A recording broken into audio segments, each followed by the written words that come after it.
Welcome, Wapham crew, guys, gals, ghouls, friends, fiends, foes, whoever may be listening out there beyond the omniverse tonight. Let's climb aboard the mothership, secure our tinfoil hats, buckle down tight, and hold on loosely as we soar over the rocky tops of the La Platas on a Rocky Mountain high. Get sucked into the vortex of the Four Corners and settle down snugly at mile marker 420 in colorful Colorado. I'm your host, TessaTNT, and we are broadcasting live from the Mile High Clubhouse tonight. If you'd like to watch live, just tune in to We Are Paradox Media on YouTube, and you should be able to hang out with me as I share some of the world's trippiest TikToks.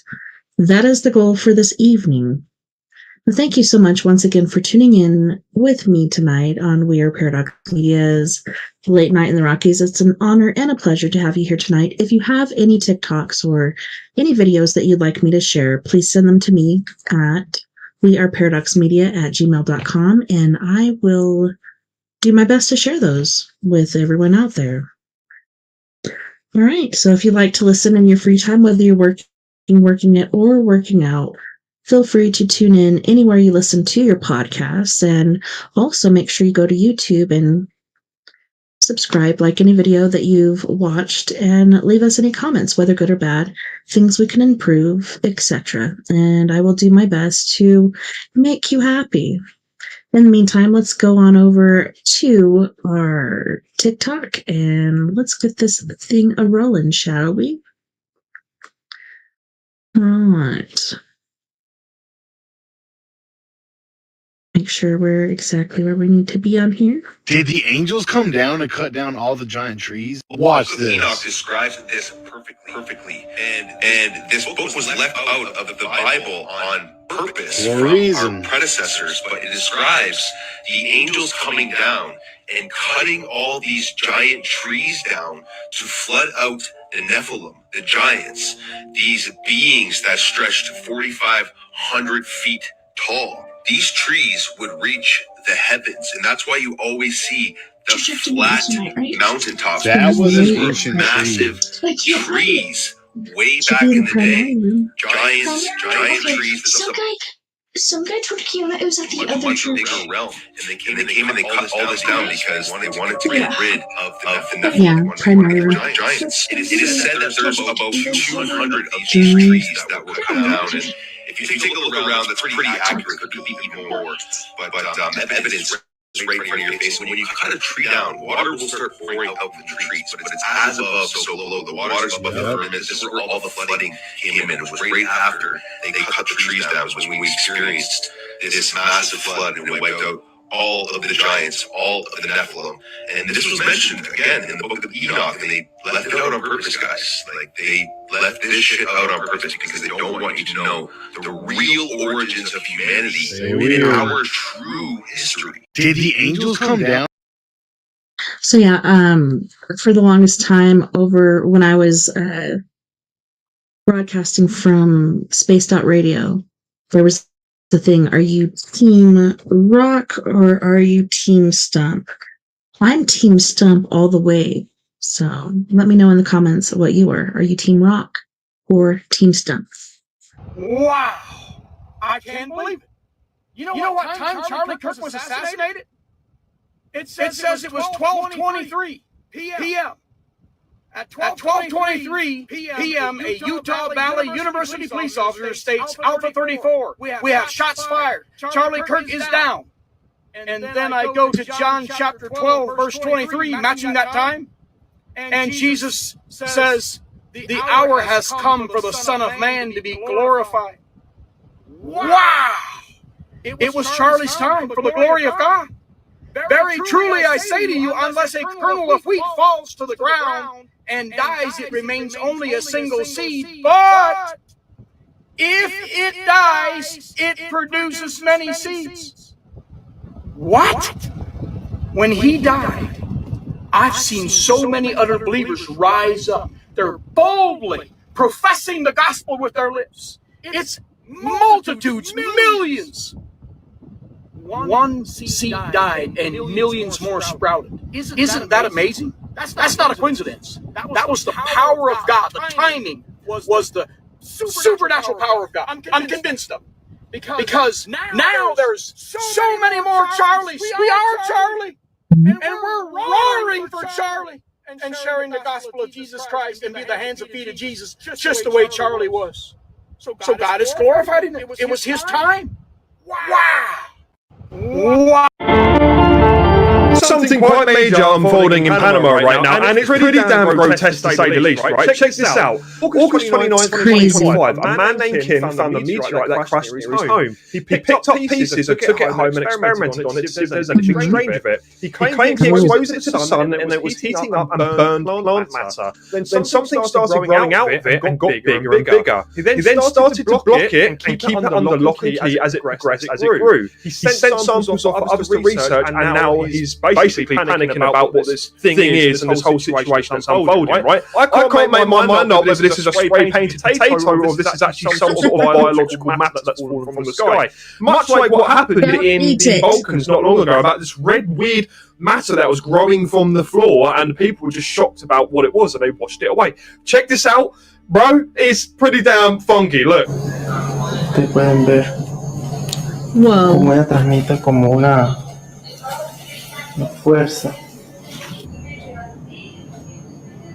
totalmente raro.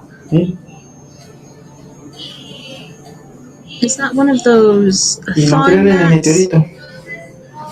Yo quisiera que vinieran rápido a investigar este tipo de piedra. No sé de dónde vendrá, de qué galaxia.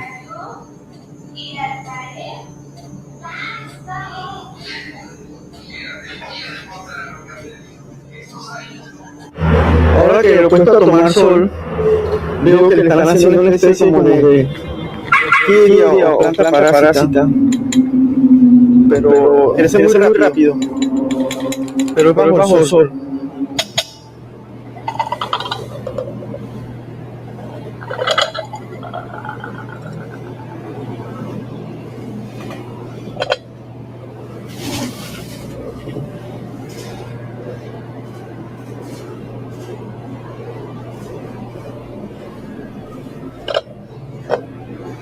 What the heck, man?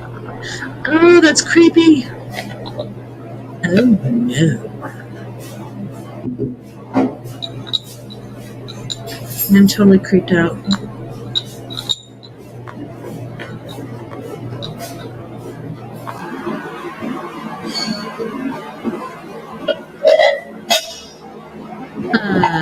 Yeah.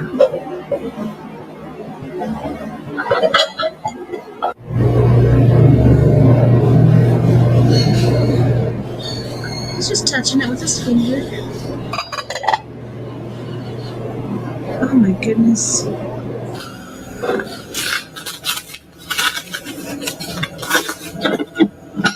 Oh, so he has it taped closed. Ew.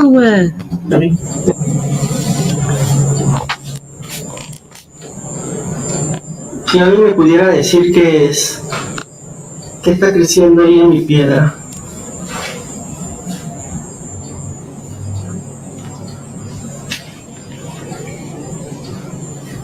Ha crecido demasiado rápido.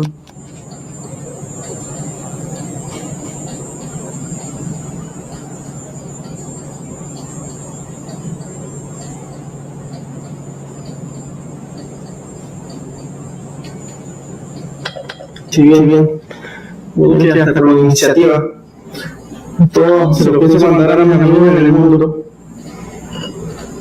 It's cutting pieces off of it? Ha crecido bastante.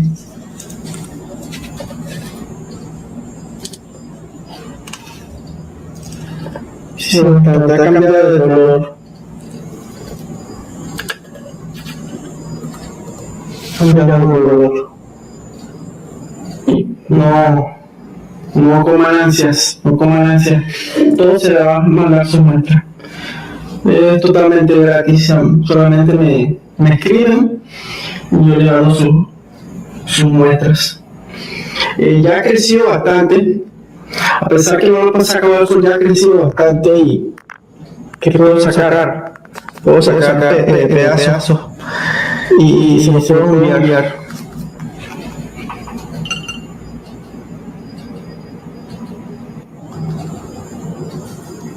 Es algo totalmente increíble.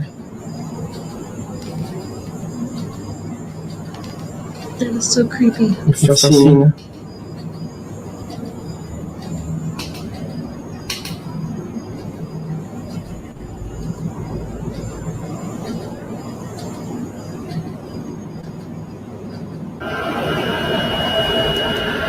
No tengas miedo.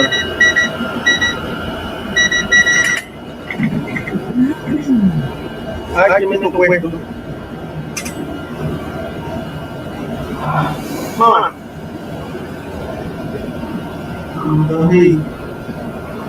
What's your flashlight, bro? Pegaste. Me tienes pegado. Oh.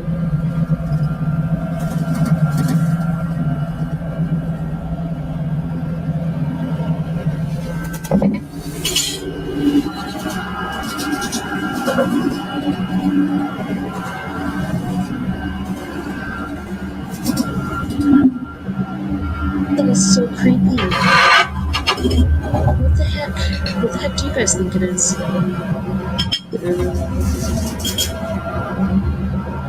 Yeah, that's trippy. Something quite major. Oh man, I really gotta go.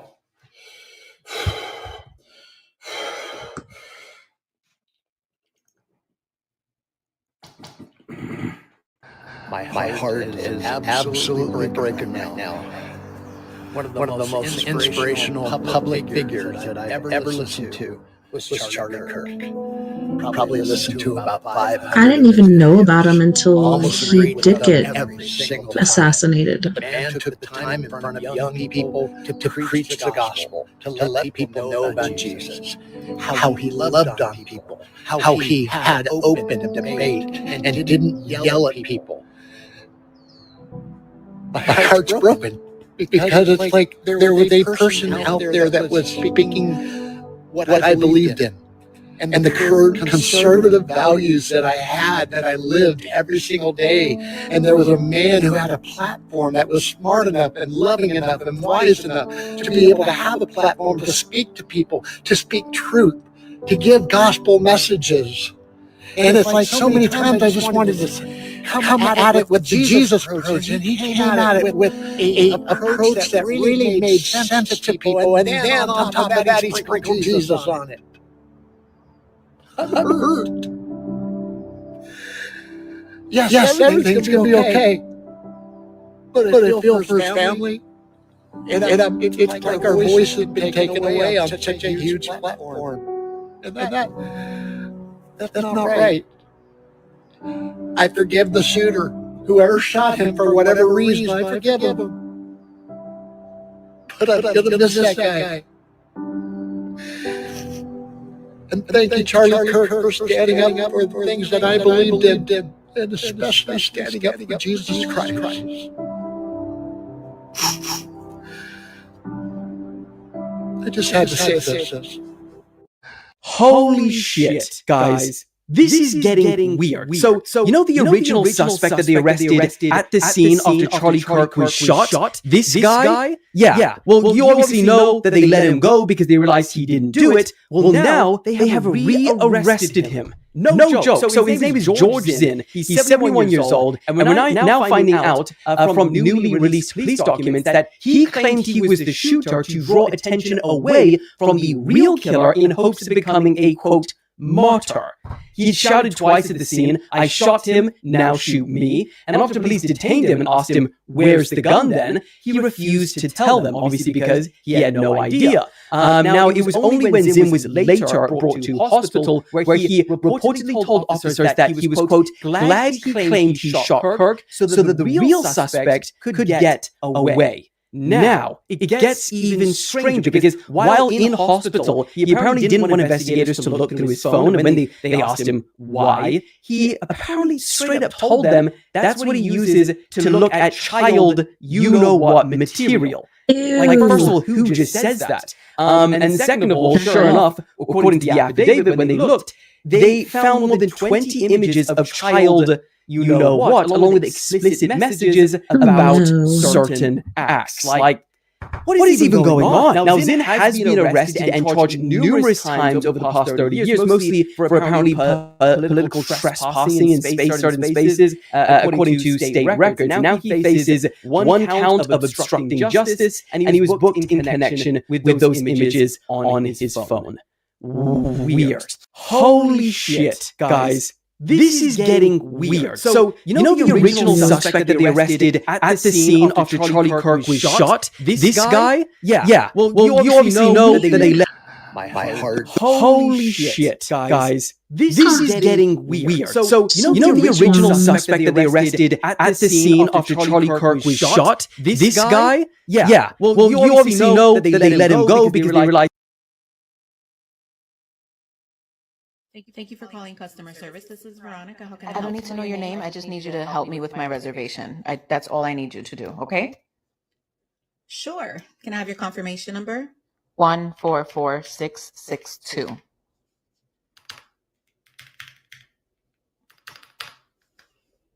Okay, and if you can confirm the name on the reservation? It's probably under my primary, so it should be Annie Jackson. Okay, and how can I help you? I am sick and I'm not going to be able to travel, so I need you to help me with the reservation. Okay, so you'd like to cancel or reschedule?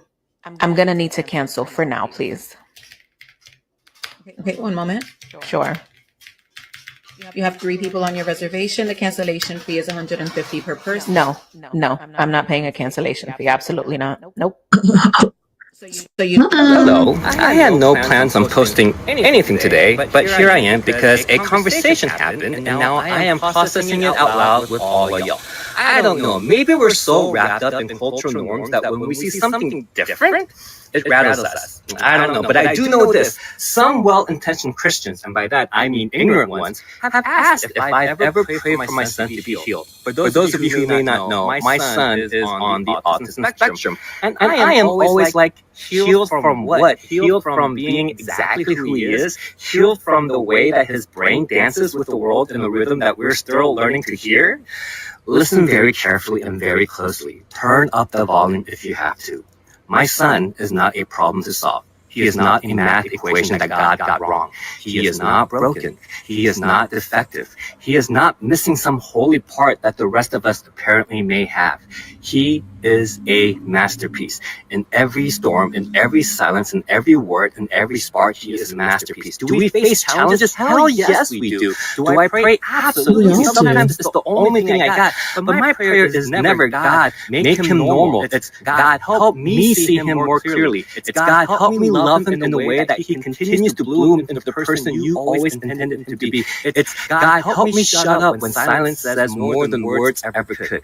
You don't fix masterpieces. You honor them. You sit in awe. You let them change how you see everything else. My son and all of his peers are not less than. Yes, he is different, but that difference, it's where wonder lives. It's where God whispers. And if that makes you uncomfortable, good. Holy things usually do. Maybe his difference isn't the exception. Maybe it's the invitation. So don't waste prayers trying to make him normal. Pray for a world with eyes to see him rightly and hearts big enough to love him well. Hello. NASA just admitted what many thought impossible. 3. I/Atlas's tail isn't behaving like cosmic dust. It looks disturbingly like propulsion. Discovered on July 1st, 2025, this interstellar object blazed into our solar system at 130,000 miles per hour. But the real shock came when NASA's own data showed a plume pointing toward the sun, a direction physics says can't happen. Not only that, its chemical makeup, 8 times richer in carbon dioxide than water, has never been seen in any other comet. Scientists are scrambling to explain it, some even arguing the tail acts more like an engine than a natural trail. But if this really is controlled propulsion, what does it mean for Earth?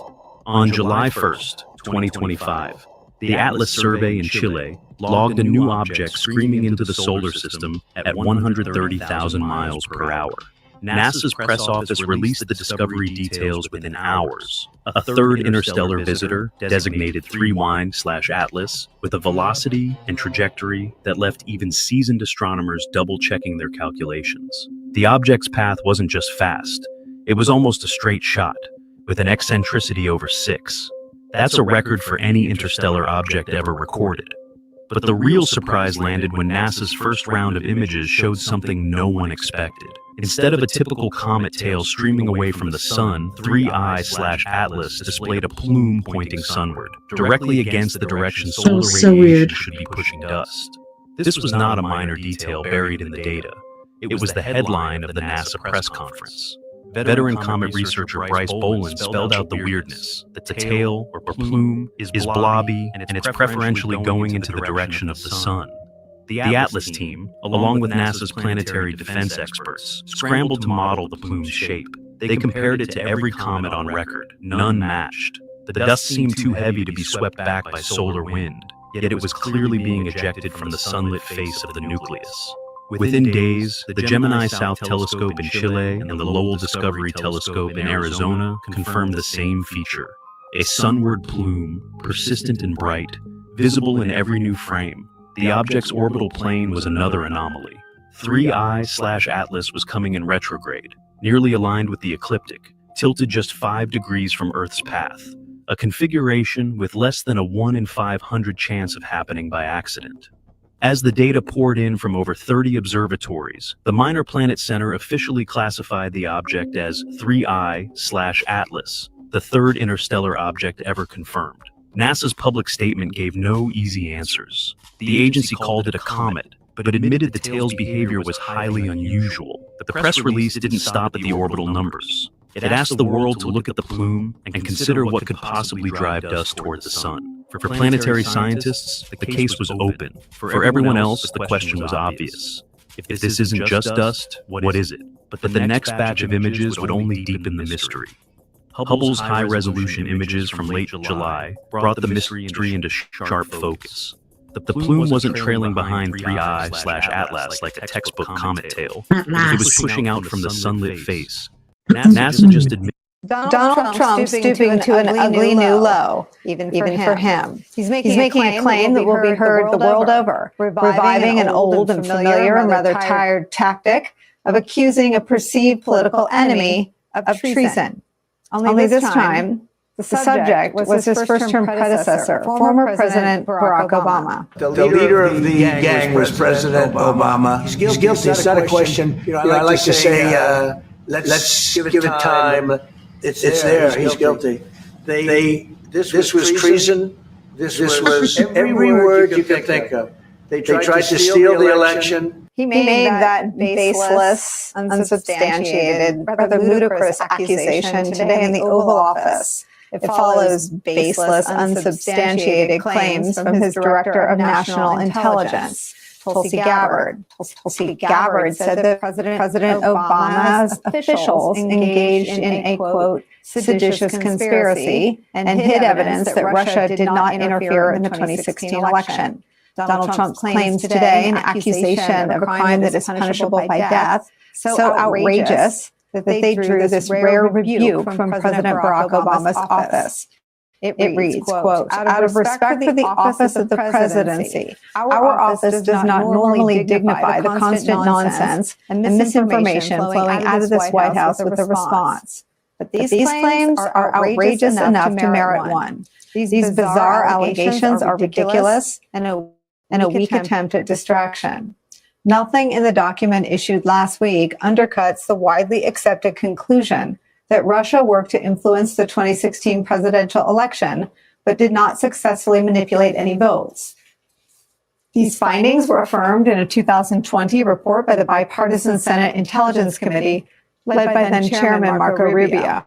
The very same Marco Rubio, little Marco to Donald, who currently serves as Trump's Secretary of State and National Security Advisor. His report concluded that Russia conducted an influence campaign in 2016 to do this, quote, harm the Clinton campaign, tarnish an expected Clinton presidential administration, help the Trump campaign after Trump became the presumptive Republican nominee, and undermine the U.S. democratic process. Donald Trump stooping to an ugly... God damn. Oh no! Okay. Milk. Happy birthday. Full coffee, fat pig. Oh no! Hey! That wasn't very nice. That wasn't very nice. Can I do it to you? Go, good job. We spilled a little, but that's okay. Oh, don't look at it. Oh, did you panic? It's okay. Hallelujah. That's loud. Okay, sorry. Do it nicely. Oh, yeah. We listen and we don't judge. Sometimes when you have a booger, I feed it to you.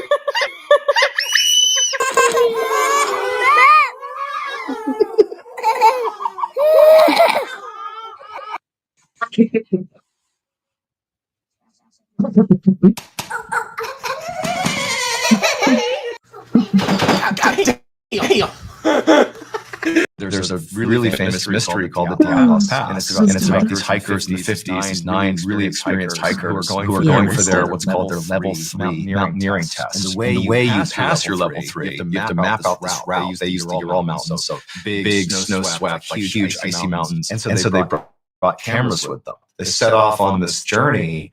And I think they reached the first checkpoint. I forget what it is, but they didn't make it to whatever second checkpoint or whatever it was. And there was a protocol for the people who were sort of sponsoring this test, where if they missed a checkpoint, there's like this big search that goes out to make sure they're okay. They missed the checkpoint, this protocol is enacted, and not only are there pictures that we will get from the hikers, but there was cameras that came with the search crew. They follow the trail they're supposed to be on. This is, again, there's no trees. It's just like the tundra. It's like ice and snow and mountains. And they come across this mountain off in the distance, and they see on the windswept side of the mountain, basically halfway up, are these tents that are just these like canvas tents. Barely see them, but they're situated right in the middle of the slope, which is like strategically one of the worst places you can place these tents. So immediately they're thinking, one, it has to be the hikers, because who else is out here right now? But two, why in the world would these incredibly talented hikers, why would they ever pitch their tent there? This is the most hazardous part. The wind can whip you off. They see these tents in the wrong spot. They go up to the tents, and the hikers aren't there. They're not in there. There's pictures of this too. The tents inside had stacks of clothing, neatly folded and placed in the corners. Like they left their clothes behind, and the tents themselves were cut open like with a knife. But somehow they deduced that they had been cut open, but from the inside. So presumably one or multiple of the mountaineers chose to cut open these tents in like negative 50-degree weather. And then there were all these prints in the snow that led down the mountain. And some of the prints were bare feet, some had one shoe and one barefoot. And it's all 9 hikers. They spotted these prints, and they follow the prints down the hill, the mountains. It's a big space. And they find this little crops of trees. And when they get the trees, they find 3 of the hikers. They're all deceased. And there's one who's basically almost naked, wrapped up on the ground. There's pictures of this. There's one who I believe was draped over one of the branches up in one of the trees. And then another one's also on the ground as well. And there's these deep scratch marks in the tree, like gouges on the tree, as if some animal had been scratching at this tree. And all 3 of these hikers are deceased. There's more footprints that lead away from those 3 about a mile, kind of back in the direction the search party had come from. And there's this big snowdrift that created sort of like a snow cave underneath it. And the footprints lead into the snow cave where the other 6 hikers were, and they're all deceased as well. Except in there, the hikers had seemingly exchanged clothing. They know this because the women were wearing men's clothing and vice versa. Some of their clothes had trace levels of radiation. Some of them had parts of their face removed. It looked like lips, nose, ears. It almost looked like surgical precision removal. They're all deceased. And one of the injuries, there was a person in there who their chest had basically been caved in, and it was deduced that the impact it would have taken, the impact would have been equivalent to like a speeding car smashing into it full speed. But there's no sign of anything that could have done this damage. They're all deceased. And so the Soviet government, they launched an investigation. And during this investigation, they discovered that there was a huge military exercise, a Russian military exercise taking place in the Ural Mountains, who had no idea about these hikers. They have no clue that the level 3 mountaineering test is going on. That's not even on their radar. And they're 15, 20 miles away. And one of their senior commanders, on the same night that it's believed the hikers all died and whatever happened, he began noticing all these strange lights in the sky over the Ural Mountains, going up and down and moving all around to the point where he actually thought it was another country, a foreign country. Are they invading us? And he literally thought it was like an invasion of Russia, and he sent out messages to say, hey, what's happening over there? Having no idea that he was pointing to the one spot where these hikers were. So during this investigation, they discover that families are clamoring for information about their lost loved ones. Nobody has any idea what's going on. And suddenly the Soviet government says, we're going to shut this investigation down. All we know is that the 9 hikers who died from an unknown, unnatural force. Sealed. There's a really famous mystery called the Dyatlov Pass, and it's about these hikers in the 50s. Hello? Can I speak to Paul, please? This is he. This is Eddie with the Animal Shelter. How you doing today? I'm okay. How are you doing? I'm doing all right. I just wanted to let you know we're leaving your house now, and we just dropped off the rescue pet you adopted. So it's good to go. Okay. You dropped it off with my girlfriend, right? No girlfriend here. Just been ringing the doorbell, knocking for the last few minutes, and no one answered, so just left in there.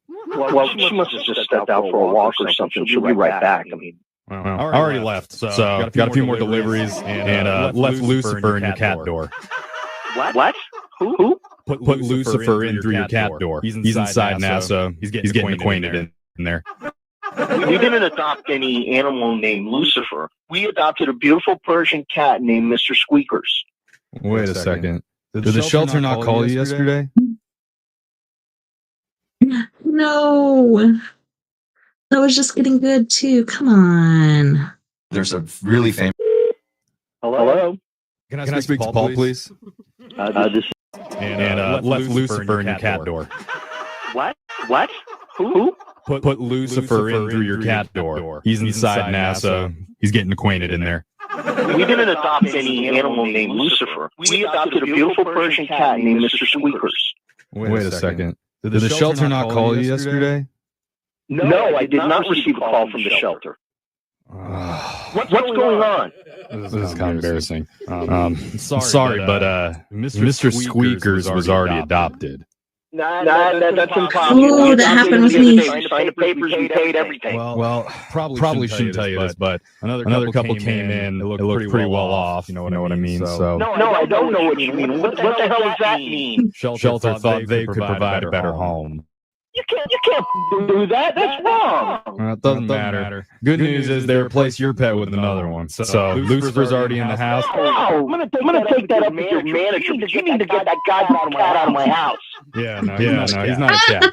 What do you mean he's not a cat? Lucifer's a possum. What? Yeah. Possums Possum in my house? the next big thing for house pets. What are you talking about? Lots of families been adopting possums lately. We thought you might like it. Disgusting. That's rude. No, they're not. No, you're rude. You need to They get rid of ticks. Okay, well, first of all, They can't get rabies. So it legally can't come in. And secondly, I already dropped off the little guy, so technically he's yours now. Possums are so ugly. They're cute. Not my problem, all right? You're just going to take that up with the shelter. That is your problem. You're going to take that up with the shelter. What am I gonna do? Look, Paul, you're already done enough, okay? You're providing a good home to a possum in need. Just remember, he gets a little bit moody, though, when he doesn't get fed his afternoon mouse. I'm not feeding him a freaking mouse. Are you crazy? You're going to make him angry if you don't feed him some mice. Angry? Yeah, Lucifer's got a big personality, but you're going to grow to love him. You're not listening to me. My cheeks hurt. I don't want a possum. You need to take control of this situation right now. You need to go back to my house and get that animal out of my house. All right, okay. Calm down. Listen, Paul. I probably shouldn't do this, but for an extra $100, I can help you out. $100?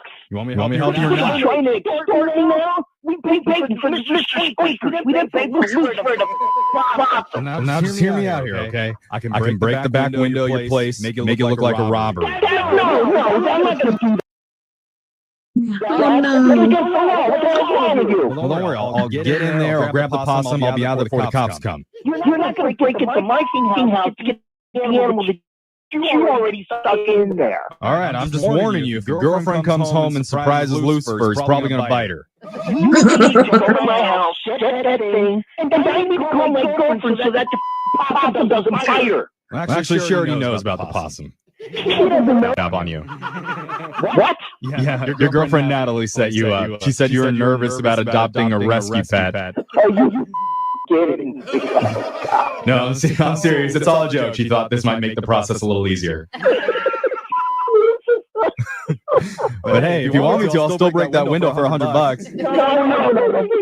No. Okay. Don't get upset when you hear that people are talking bad about you. Yeah, it's none of your business. About you. Because when they speak of themselves, no one listens. This is the most important thing I have to tell you. And I want you to carry this wisdom with you for life, because it will set you free. And listen, my child, don't be afraid of losing people. What you should truly fear is losing yourself. Indeed. Let me tell you something life taught me, slowly and gently. The more you try to control something, the more it ends up controlling you. So stop worrying so much about what others think. Be unique, be unforgettable, be rooted in your essence. But never forget to simply be you. You were not born to be chosen. You were born to be seen, to be felt, to be loved. Not for what you do, but for who you are. And when you truly understand this, something changes deep inside. You stop begging for crumbs. You begin to choose. You choose who receives your energy, who deserves Is this some of this AI stuff? who stays, who goes. And most importantly, you finally choose yourself. Not because someone told you you're worthy, but because now you feel it. And that, my child, that is power. But wait, my dear, you'll never see this video again. It'll disappear unless you save it. Save now and follow. I am here to guide you back to the light. My dad says to me, it's Sunday. That's a good message, but I don't know about you guys. Have you seen all these AI accounts popping up everywhere? It's insane. There was a good message behind that. What she was saying is true, but AI, man, it's everywhere. Hey, can we go to that real nice breakfast place down the street here? I said, yeah, Dad. After we get donuts, well, I'll take you to go get breakfast there. He goes, oh, good. I can get those fancy pancakes with all the strawberries and whipped cream. I said, Dad, you get whatever you want. He says, all right, let's go get breakfast there. So we get our donuts, hop in the car, we head over to the breakfast place and everything else, which it's very nice, very busy. And we walk in and we're lucky and we get a table, you know. And as we're walking by, there is this beautiful family, a beautiful black family that just went to church. The mom and dad both had, the dad had a suit on. Mom had a beautiful dress. Four kids. 3 girls and a boy, all dressed in the nines. I mean, they were dressed up like you just can't even believe it. And right next to them was another couple with 2 kids, and they were all dressed up. And they looked amazing together. I mean, it was just unbelievable. And the waitress came over and she said, yeah, can I take your order? I said, yeah. I said, I'd like to buy the breakfast for them over there.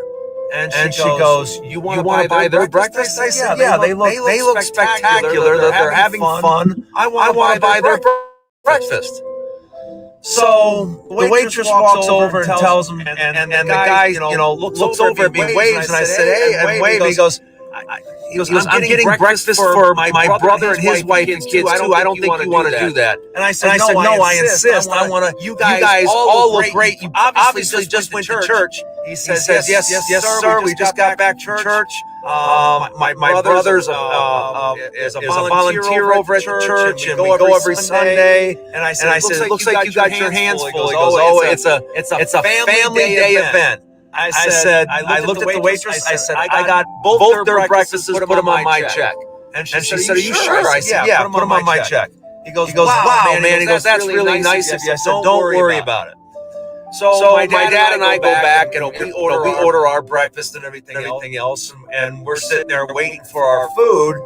And it's probably taken about 10 minutes. And just as our food's getting ready to come out, I get a tap on my shoulder, and I stand up and he shakes my hand. He goes, "Hey man, I really appreciate you doing that." And the brother walks over. He says, "Hey man," and shook my hand. He said, "That's really nice of you to buy our breakfast. We really appreciate it." I said, "No problem." I said, "It's great to see a couple of wonderful families all dressed up for church on Sunday. You guys look spectacular. I hope you have a blessed Sunday." And they said, "Well, bless you, and we really appreciate it, and we'll keep you in our prayers." I said, "What more could I ask for?" You know. So my dad goes, "Well, that was really nice." I go, "That was really nice," you know. And just as we get our breakfast, these two guys walk by us and they stop dead in their tracks. And we're just getting ready to eat our food, and I look up at him and they go, "You're that liberal guy." I said, "Excuse me?" He goes, yeah. You're that liberal guy. You know, the liberal guy that wanted Kamala or Kamala, whatever the hell her name was. You wanted her to win. You said she was going to win. She got crushed, man. You lost bad. Oh, did you lose? Man, you were so wrong. I said, yep, she lost. He goes, man, we feel really sorry for you. You took it so, what a beating you took. You know, I'll tell you what, since you took such a beating and I feel sorry for you, let me pick up your check. I said, "Oh man, I don't think that's a good idea." He goes, "No, I insist. I want to pick up your check." And I said, "Well, if you insist," he goes, "Where's your waitress?" I said, "Right there." And he goes, "Waitress, is this? Are you?" She goes, "Yeah, that's mine." He goes, "I'm picking up his check."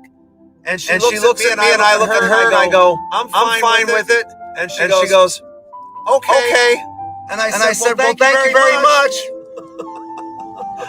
So we finished our breakfast, walked out the door, and as we're driving away, my dad looks at me and goes, How much do you think that breakfast is going to cost them? I said, well, I figured the breakfast that those people had that I picked up was at least $200 or more. And I said, our breakfast was $45.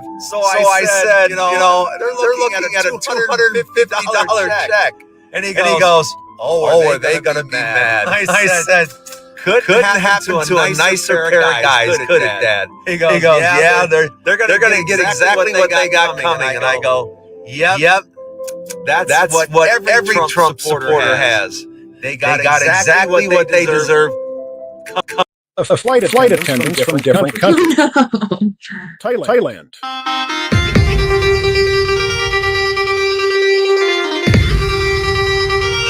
China.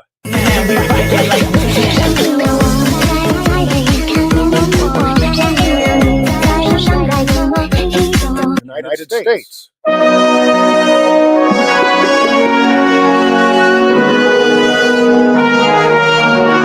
Russia.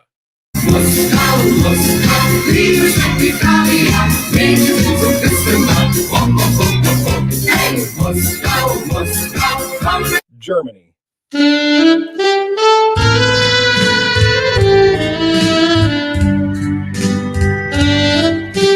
Vietnam.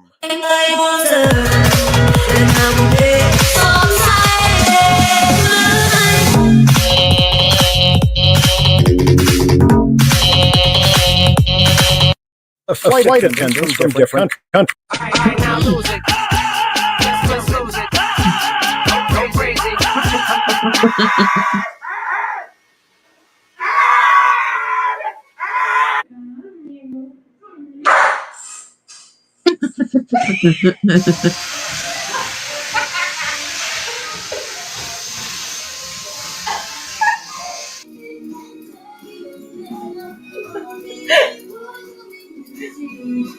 Sweet little puppy dog.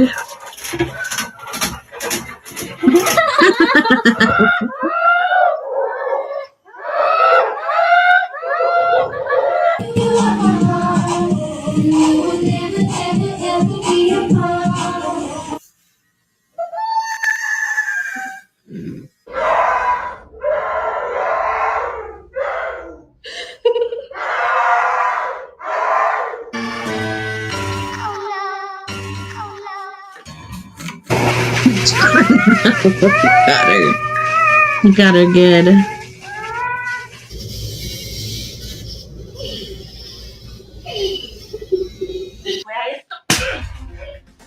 Oh wow, she just got kicked on the face.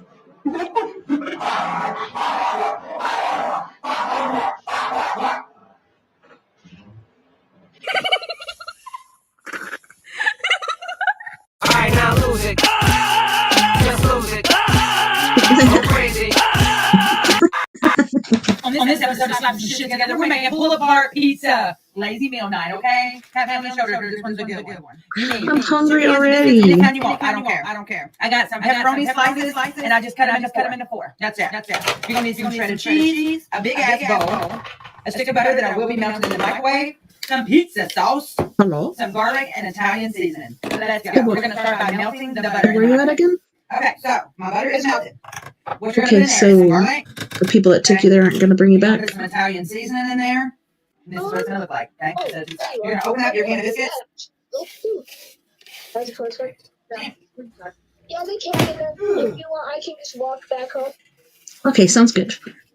Okay. Love you too. Bye.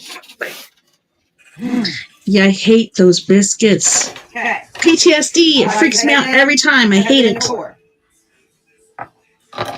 And then you're gonna just separate them in the bowl. That's it. Okay. I'll get them cut up. Trash my nasty ass. Now for this part, I like to spray my spoon so that the biscuits don't stick. And I know I'm gonna put butter in here, but that's okay. So I'm gonna pour some of this butter here like this. Now make sure you Oh pause my. the biscuits and get them taken apart as much as you can. Okay. And there. Yeah, it's looking good. Do it, girl. I'm gonna take all of your pepperonis, and then I like to leave a little bit for the top. Okay, mix it in. Oh, yeah. And the kids love it. Take some Yummy, cheese. How yummy, much? yummy, Whatever yummy. you want. We'll start with that. Now get your baking dish. Baking dish, and then I just like to put some parchment. You can use aluminum foil, but I've just not had the best luck with that.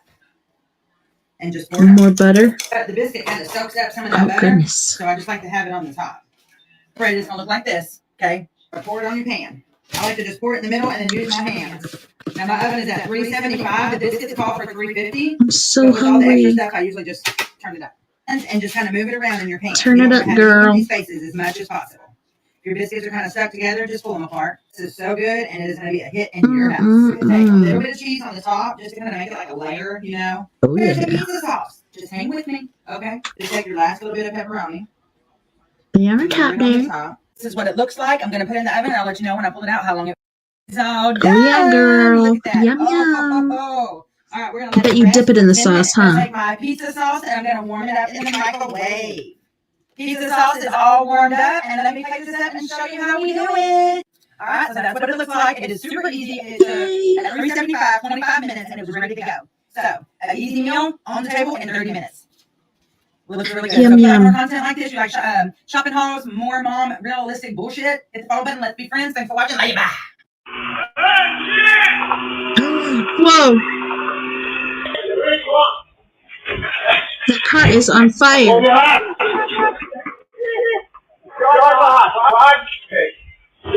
What the heck? Pop the hood, pop the hood. What the heck? What the heck? Oh, what? Oh my gosh.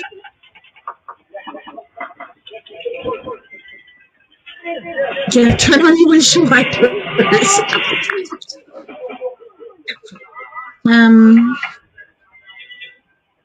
What the heck, dude?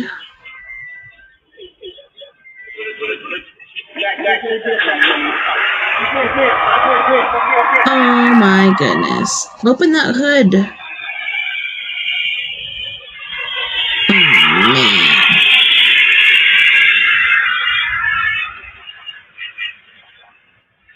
Oh man. It's not looking too good for you, buddy.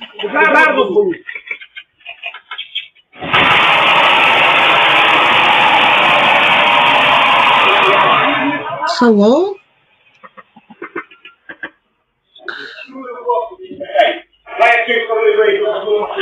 Yeah. Do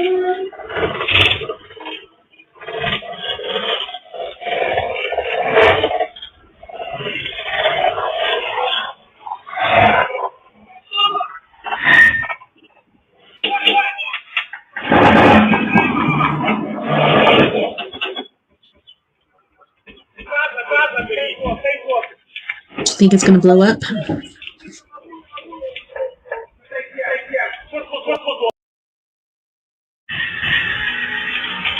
Oh my gosh.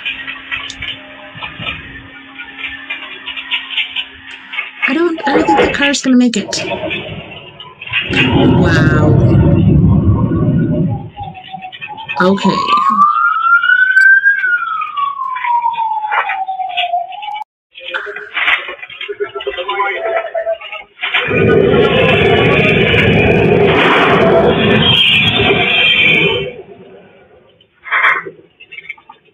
Wow. It's fully engulfed now. Hope you had some insurance there.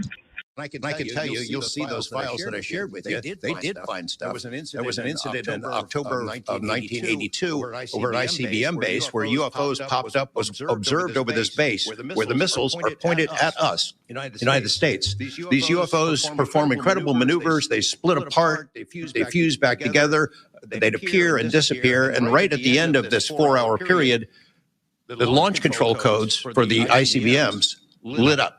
Something entered the correct codes. The missiles were fired up and ready to launch, and they could not shut it down. The Russian officers were panicking. The UFOs they disappeared. The launch control system goes back to normal. Colonel Sokolov and his team came in, took the thing apart, could not figure out what it was. It wasn't a power surge or EMPs or some of the baloney excuses that our country has given for similar events involving our nuclear missiles. They thought it was a message from wherever the UFOs were from. And that's a chilling thing. I mean, we were a couple of seconds away from World War III starting, and the UFOs were responsible for it. And I can tell you. Did you hear that yesterday 3i Atlas sent a message to space, and it is throwing the scientific community into a tizzy, and you won't believe what the message says. I'm going to tell you, but do you think we should respond back to it, or do you think it's dangerous? So, as you know, 3i Atlas is that interstellar object that is passing right by Earth in November, and scientists have been saying, hey, look, this doesn't seem like an asteroid. It doesn't look like a comet. It actually looks like it may be an alien craft, an alien vehicle from a different galaxy. Well, the satellite dishes in Chile yesterday received the message, and the head scientist there said it was like a Morse code-esque message. It was radio frequency, and we didn't know how to interpret it or crack the code, is what he said. So they ended up plugging it into ChatGPT and saying, hey, can you solve this? And it did, and it spit out what the message is saying, and it says, what is it? Hello, friends. Don't be worried. Don't be scared. We watch Earth. We watch you. We return to elevate Earth. And then it went silent for a bit. And at the end it said, hang tight, friends. Hang tight, friends. Twice in a row. And so my question is, are they friendly? Do we respond and say, hey, when are you coming back? Is there anything we should know? Or do we just stay? Are you coming for dinner? But this changes everything about humanity's future and what we know, that we are not alone. Did you hear that yesterday 3i Atlas? I was today years old when I decided to listen to the actual lyrics to this epic song.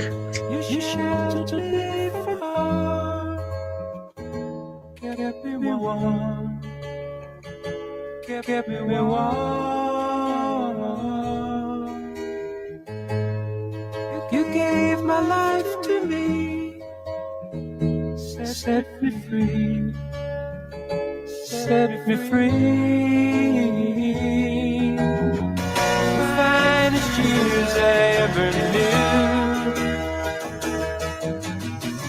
For all the years I had with you.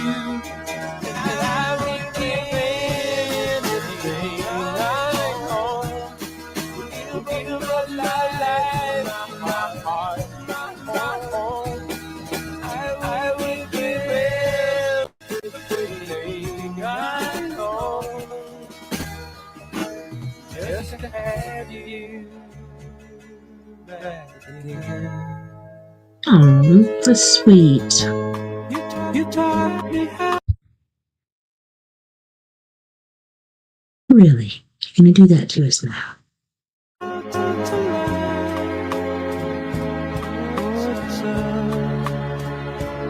What it's You never said too much, but still you showed the way. And I knew I'm watching you. Nobody else could ever know. Part of me can't let go. And I would leave anything I know. Picking up my life, my heart, my home. I would leave everything I know. Just to have you back again. Is there someone you know? You're loving them so, but taking them all for granted. You may lose them one day. Someone takes them away, and they don't hear the words you long to say. I would give anything I own. Would give up my life, my heart, my home. I would give everything I own just to have you back again. Just to touch you once again. Oh, that was sweet.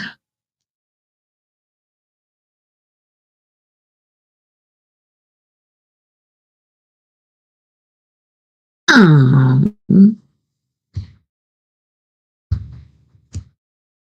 Well, anywho's. So on that note, boys and girls, we are going to go to our first music break. And on this break, we have Gravity from Krakow, Poland. And they shall be singing Throw You Away, Take a Walk in My Shoes, My Last Goodbye. Then we have Dan Medina, who is or was a member of Gravity. His name is Dan Medina, and he's going to be singing I Won't Let You Go. And then, of course, we have Mr. Fred Johnson III from Canyon County, California. Don't go anywhere. We'll be right back after this music break.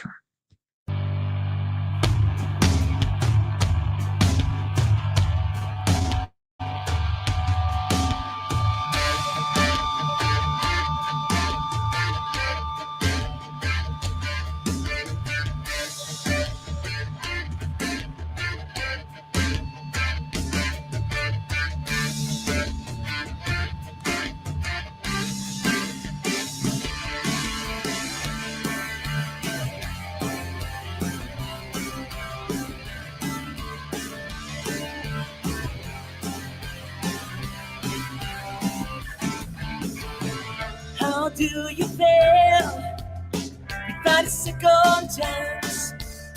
When that mask you wore was for another dance, what could have been runs around your head? What you had to wear, those things that you said. What are you waiting for? What are you waiting for?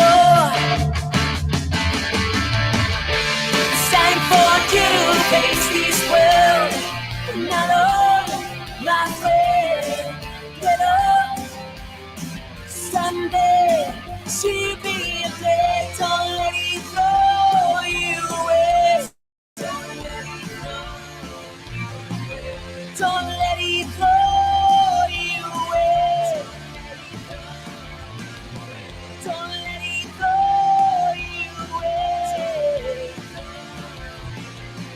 Don't let it throw you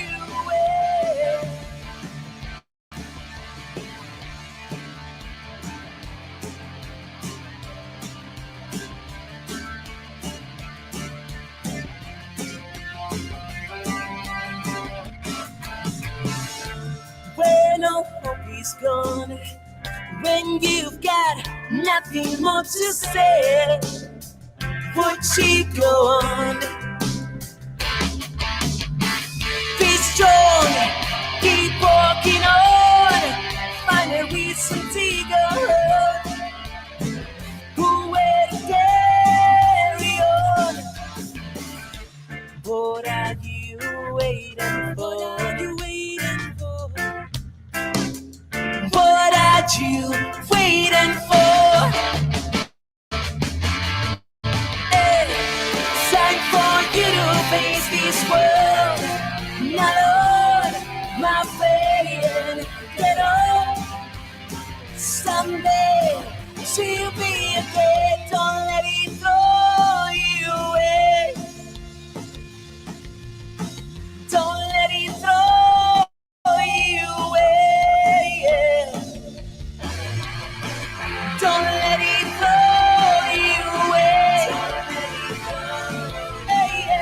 Don't let it throw you away.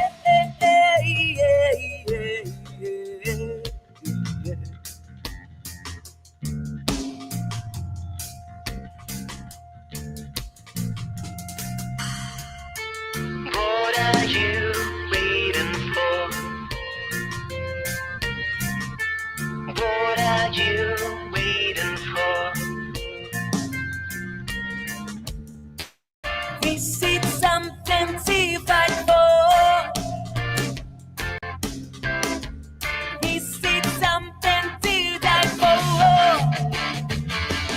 Hey, time for you to face this world. Not on my friend, get up. Someday you'll be okay. Don't let it throw you. Don't let it throw you away. Don't let it throw you away. Don't let it throw you away.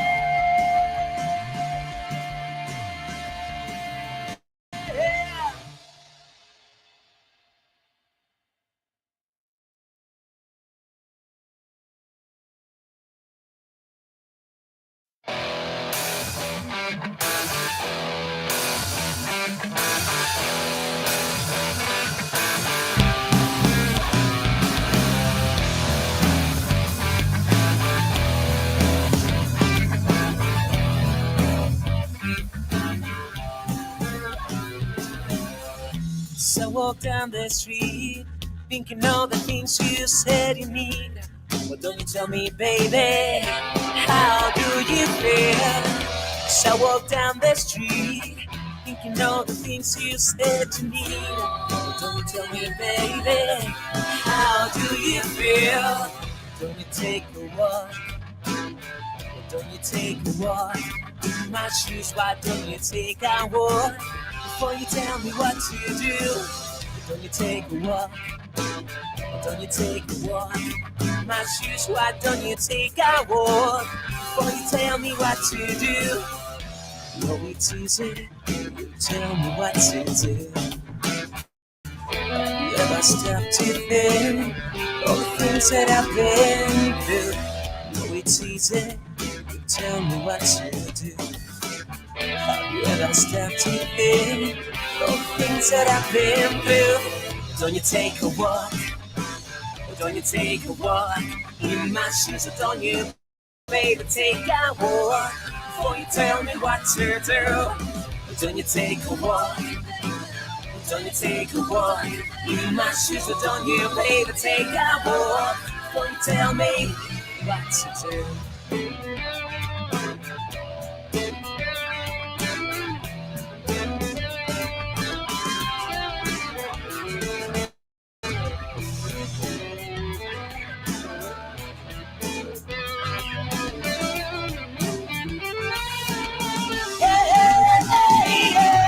Why don't you take out one day? Why don't you take out one day? Why don't you take out one day?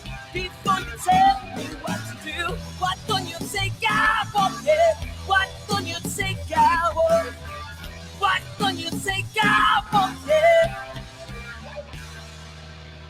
in my shoes.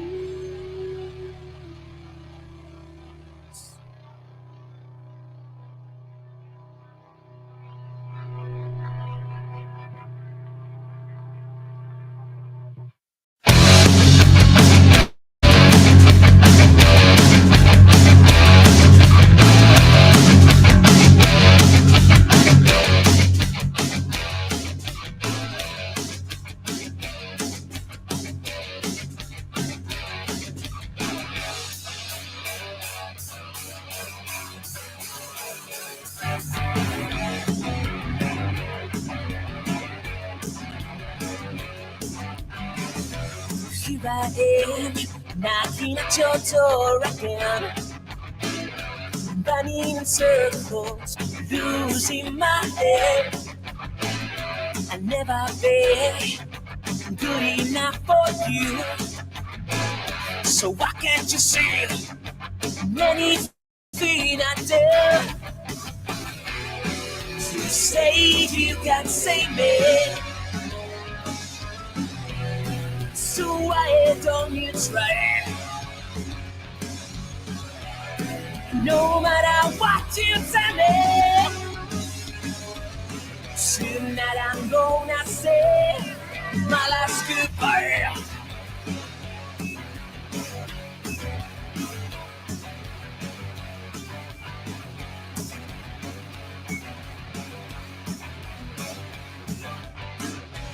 Here I am, kneeling on my knees again, running in circles, losing my head. I never been good enough for you, so why can't you see many things I do? You say you can save me, so why don't you try? No matter what you tell me, tonight I'm gonna say my last goodbye. Oh.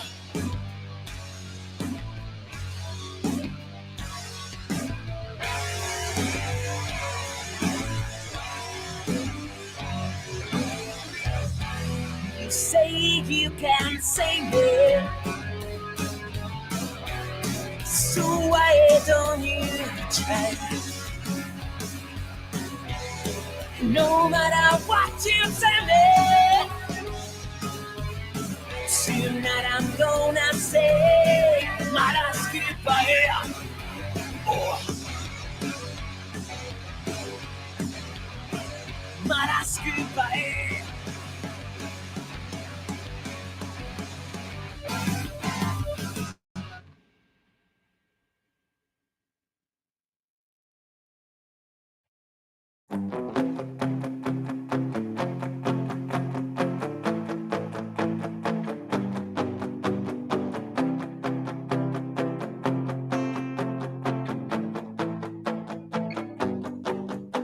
Things come in said, streets of these are going to dead end.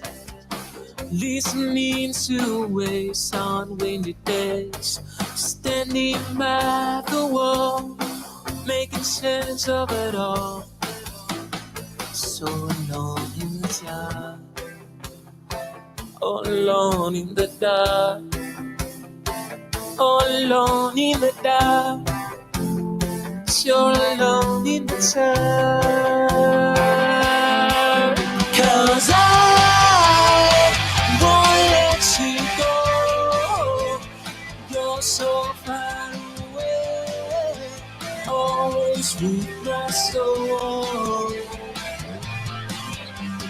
I won't let you go. Oh, you're so far away, always with me in my soul. Yeah, yeah. Looking for a reason, not a lead. Mystified, lives inside a world selling us all.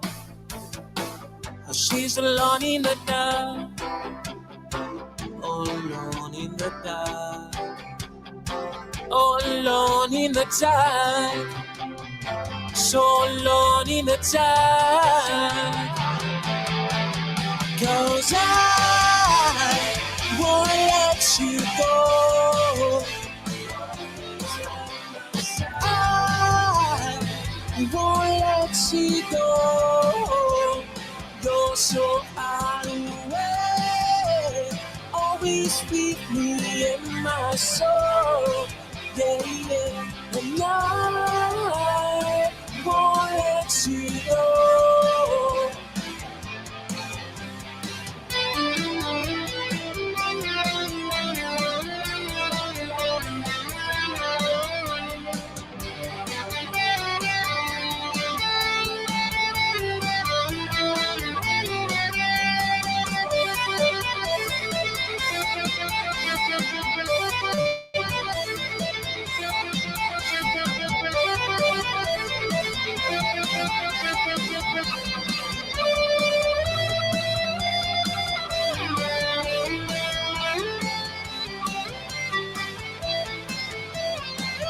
And I won't let you go.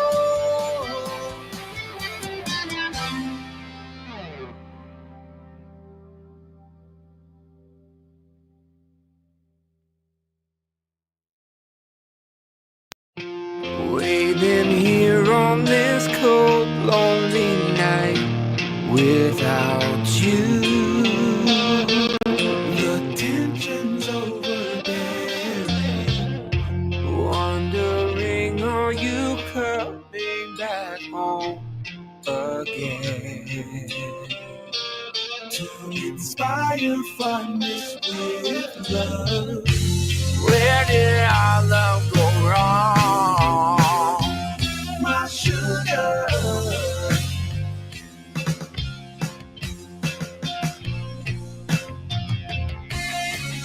Why did I make you cry? Whispers flow through my mind when I think about you. That warm feeling in me. My heart sings a sad song and just melts away.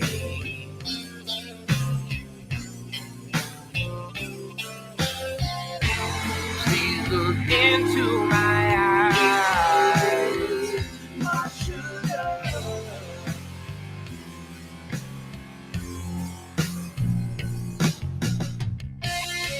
There's life in out there.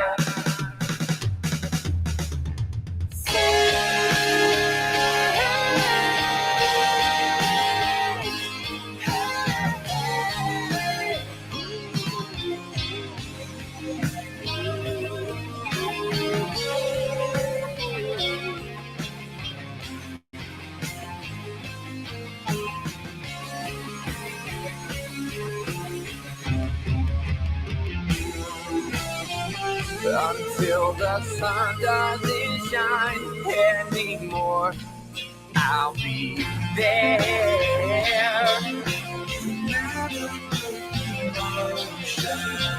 When time is a memory, I'll know this love.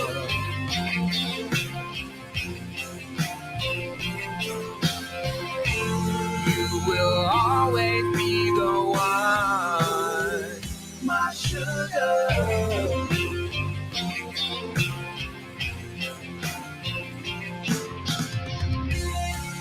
The feeling is so strong. Waiting here on this cold, lonely night without you.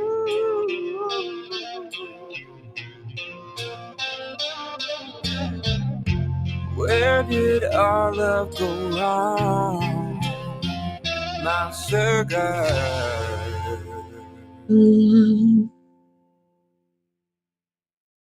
Man, I love that guy.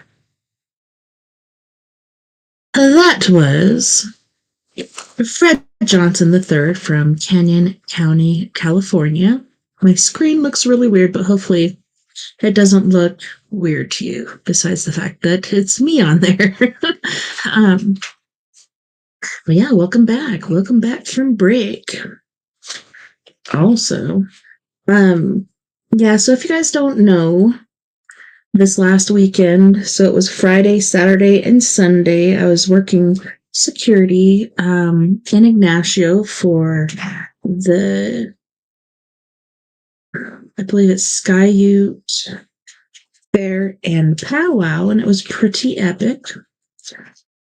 It was very nice to see so many tribes from all over the place dancing and doing their thing and making sure everything stayed safe there. So that is why I am recording today on Hump Day. Because, yeah, I hate to leave you guys hanging, but I didn't have time to pre-record something, so I decided to do that this evening on the 17th. I'm also planning to record something tomorrow. We might do it times 2. Let's see, yeah, for last Sunday and then for this Saturday. And then I will be recording live on Sunday. So look forward to that. The thought for the day is life is fragile. Handle with prayer. Let's see what the one for last hour should be. Ideas are a lot like children. Our own are wonderful. And everybody else's sucks. No, I'm just kidding. But yeah, so that is why we are doing this on Hump Day. And I was also thinking about doing this more often because I enjoy it, and I could also get more revenue and get more listening time with you guys, and hopefully you like a 3-day week, or maybe more. Maybe I'll do more than a 3-day week. So we're filling it out for now. We're going to start off with 3, then we'll do more if it seems like that's what we should do. Alrighty, let's get back in to our Trippy TikToks. Because I was a bus rider growing up. I think that'll help mold who I am today. Some of y'all were car riders. I know it when I meet you. Your hands are soft. No, you're not built like a bus rider. Car riders, your day started off with a Lunchable and a high five. The last thing you saw was a minivan full of love. Bus riders, our day started off with death threats. If you missed the bus, so help me! I'm in there ironing my pants. They're on me. I'm going, oh my goodness. And the bus was lawless back in the day. I grew up way out in the country. My bus was K through 12. The whole school was on one bus. It should not be that way. We grew up fast, man. I was a 3rd grader sitting next to 10th graders. I was hearing words I couldn't comprehend, sentences I didn't understand. That's because the bus was the internet before the internet ever existed. It was on wheels, and the further you went on the back of that bus, the deeper in the internet you got. That last row was the dark web, my man. Because I was the bus rider. Stroop. Uh-oh.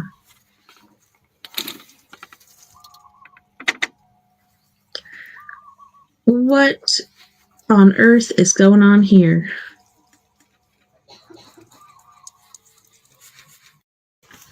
I don't even know what I just saw. The woman was too stunned to speak.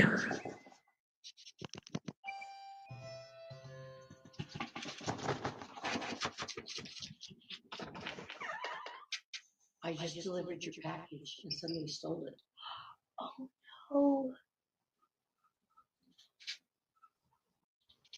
What the heck? They're getting brazen these days.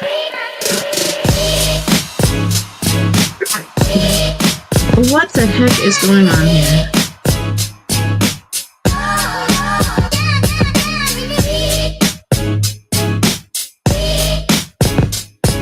What is happening?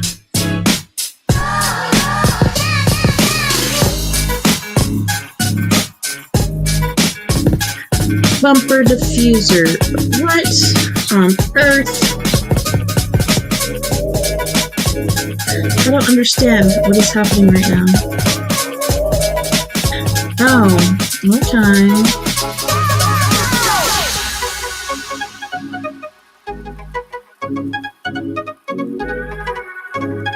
What the hell?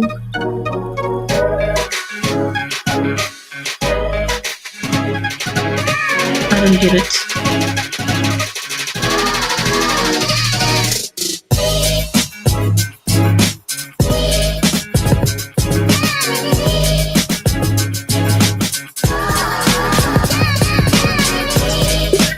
Okay.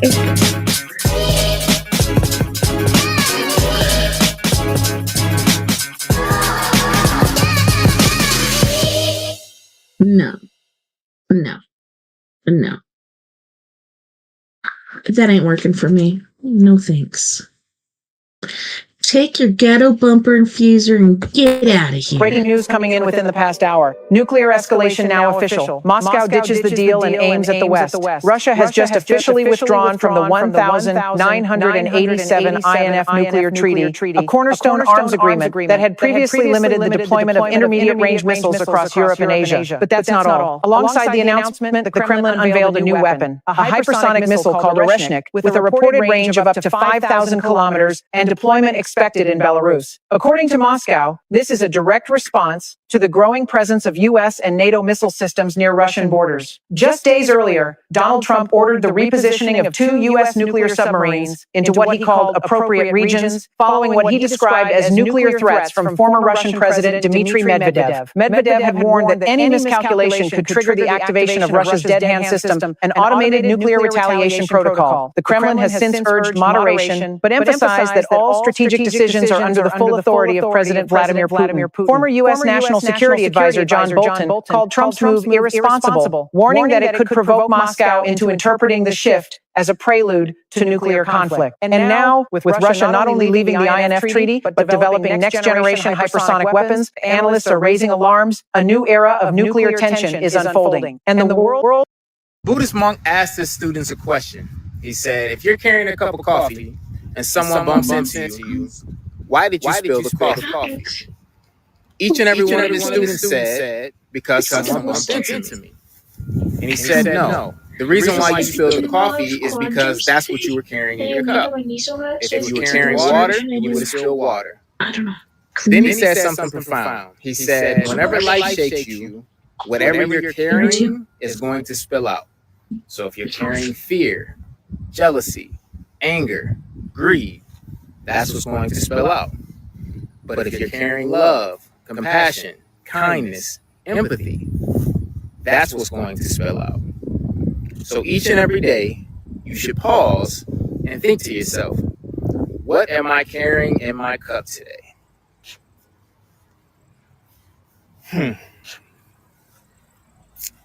Milk? I like that. I need you to listen very carefully because what I'm about to tell you is the only reason that you ever suffer in your mind. This is the root cause. So listen with your ears and not your triggers.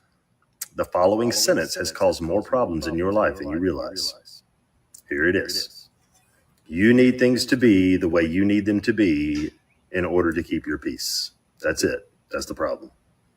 Because when things don't go the way you wanted them to go, you lose your peace. And that tells me you never had peace. You had dependency. Dependency on the outside world going how you needed it to go, so the inside of you could feel okay. But here's the truth. Peace was never gone.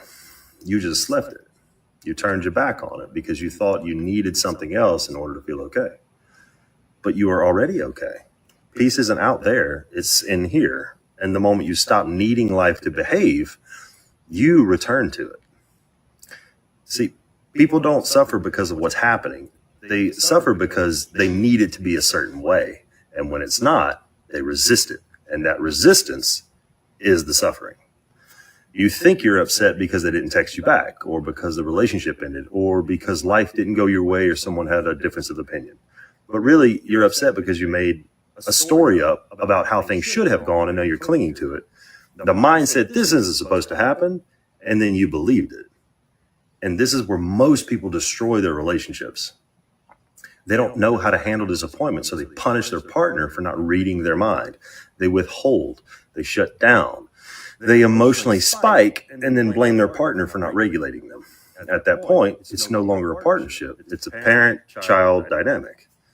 Your partner becomes your emotional manager, constantly de-escalating, tiptoeing, walking on eggshells, trying to keep you stable because you don't know how to sit with "this didn't go my way." They didn't sign up to be your regulator. They signed up to be your co-author. And if you don't learn to discipline your disappointments, they will resent you. They will grow exhausted. And eventually, sadly, they will leave.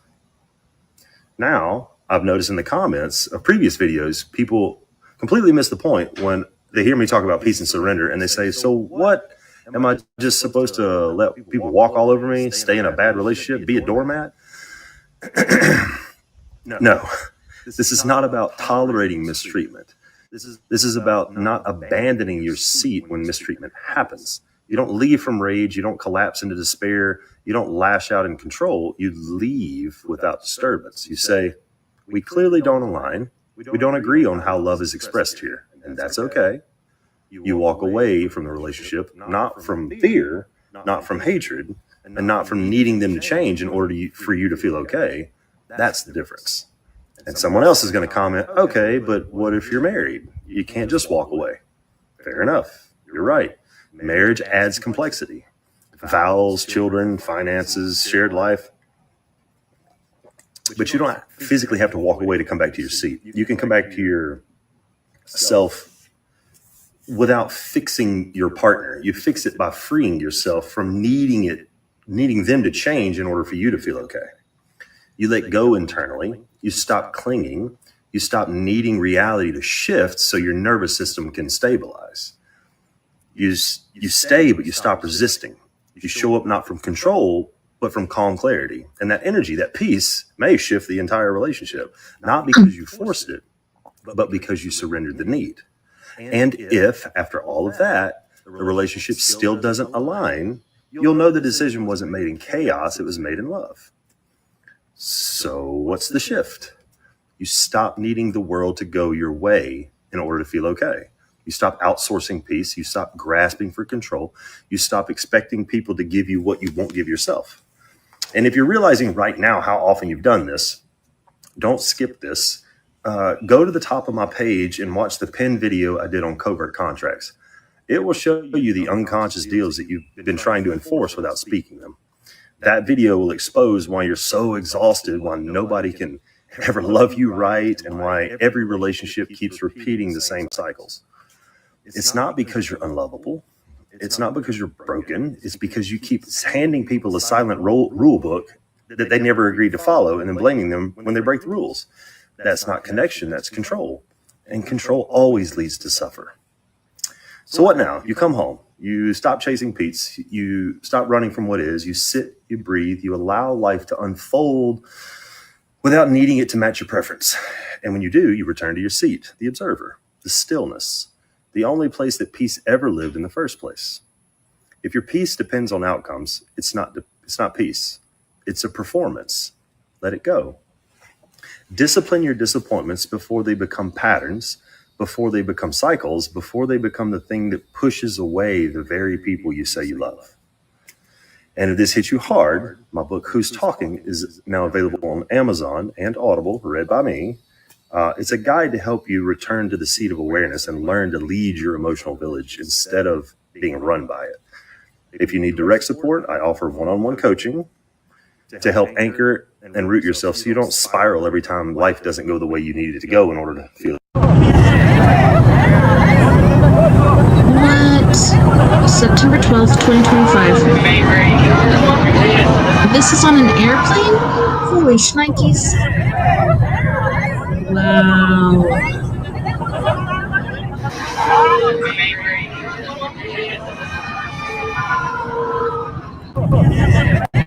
That's intense.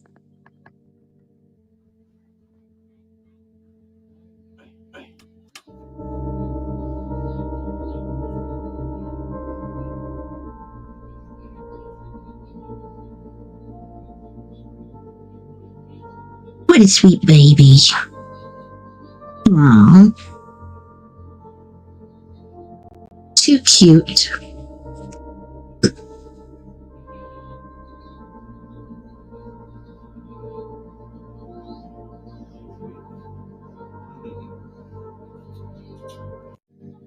An older man was walking when a young man approached him.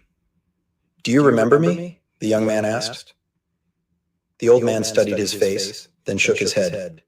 "I'm sorry, I don't." The young man smiled. "I was your student.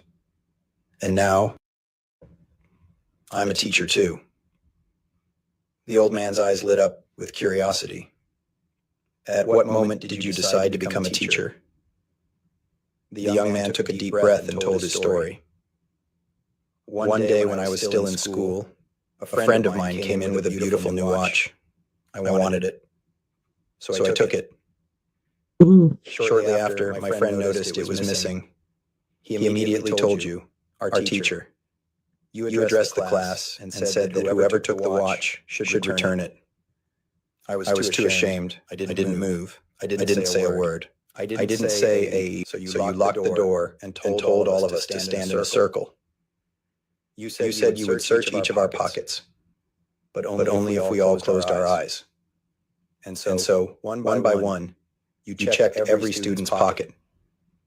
You found the watch in mine, but then you kept searching. You kept moving. You never stopped.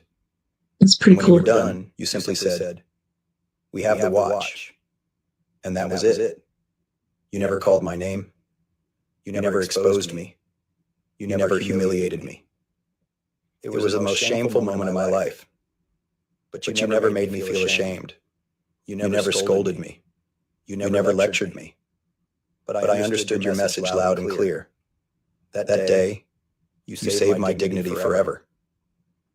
The young man looked at the old teacher with gratitude. "Do you remember that day, Professor?" The old man smiled gently. "I remember the stolen watch. But I don't remember you. Because I also closed my eyes while looking.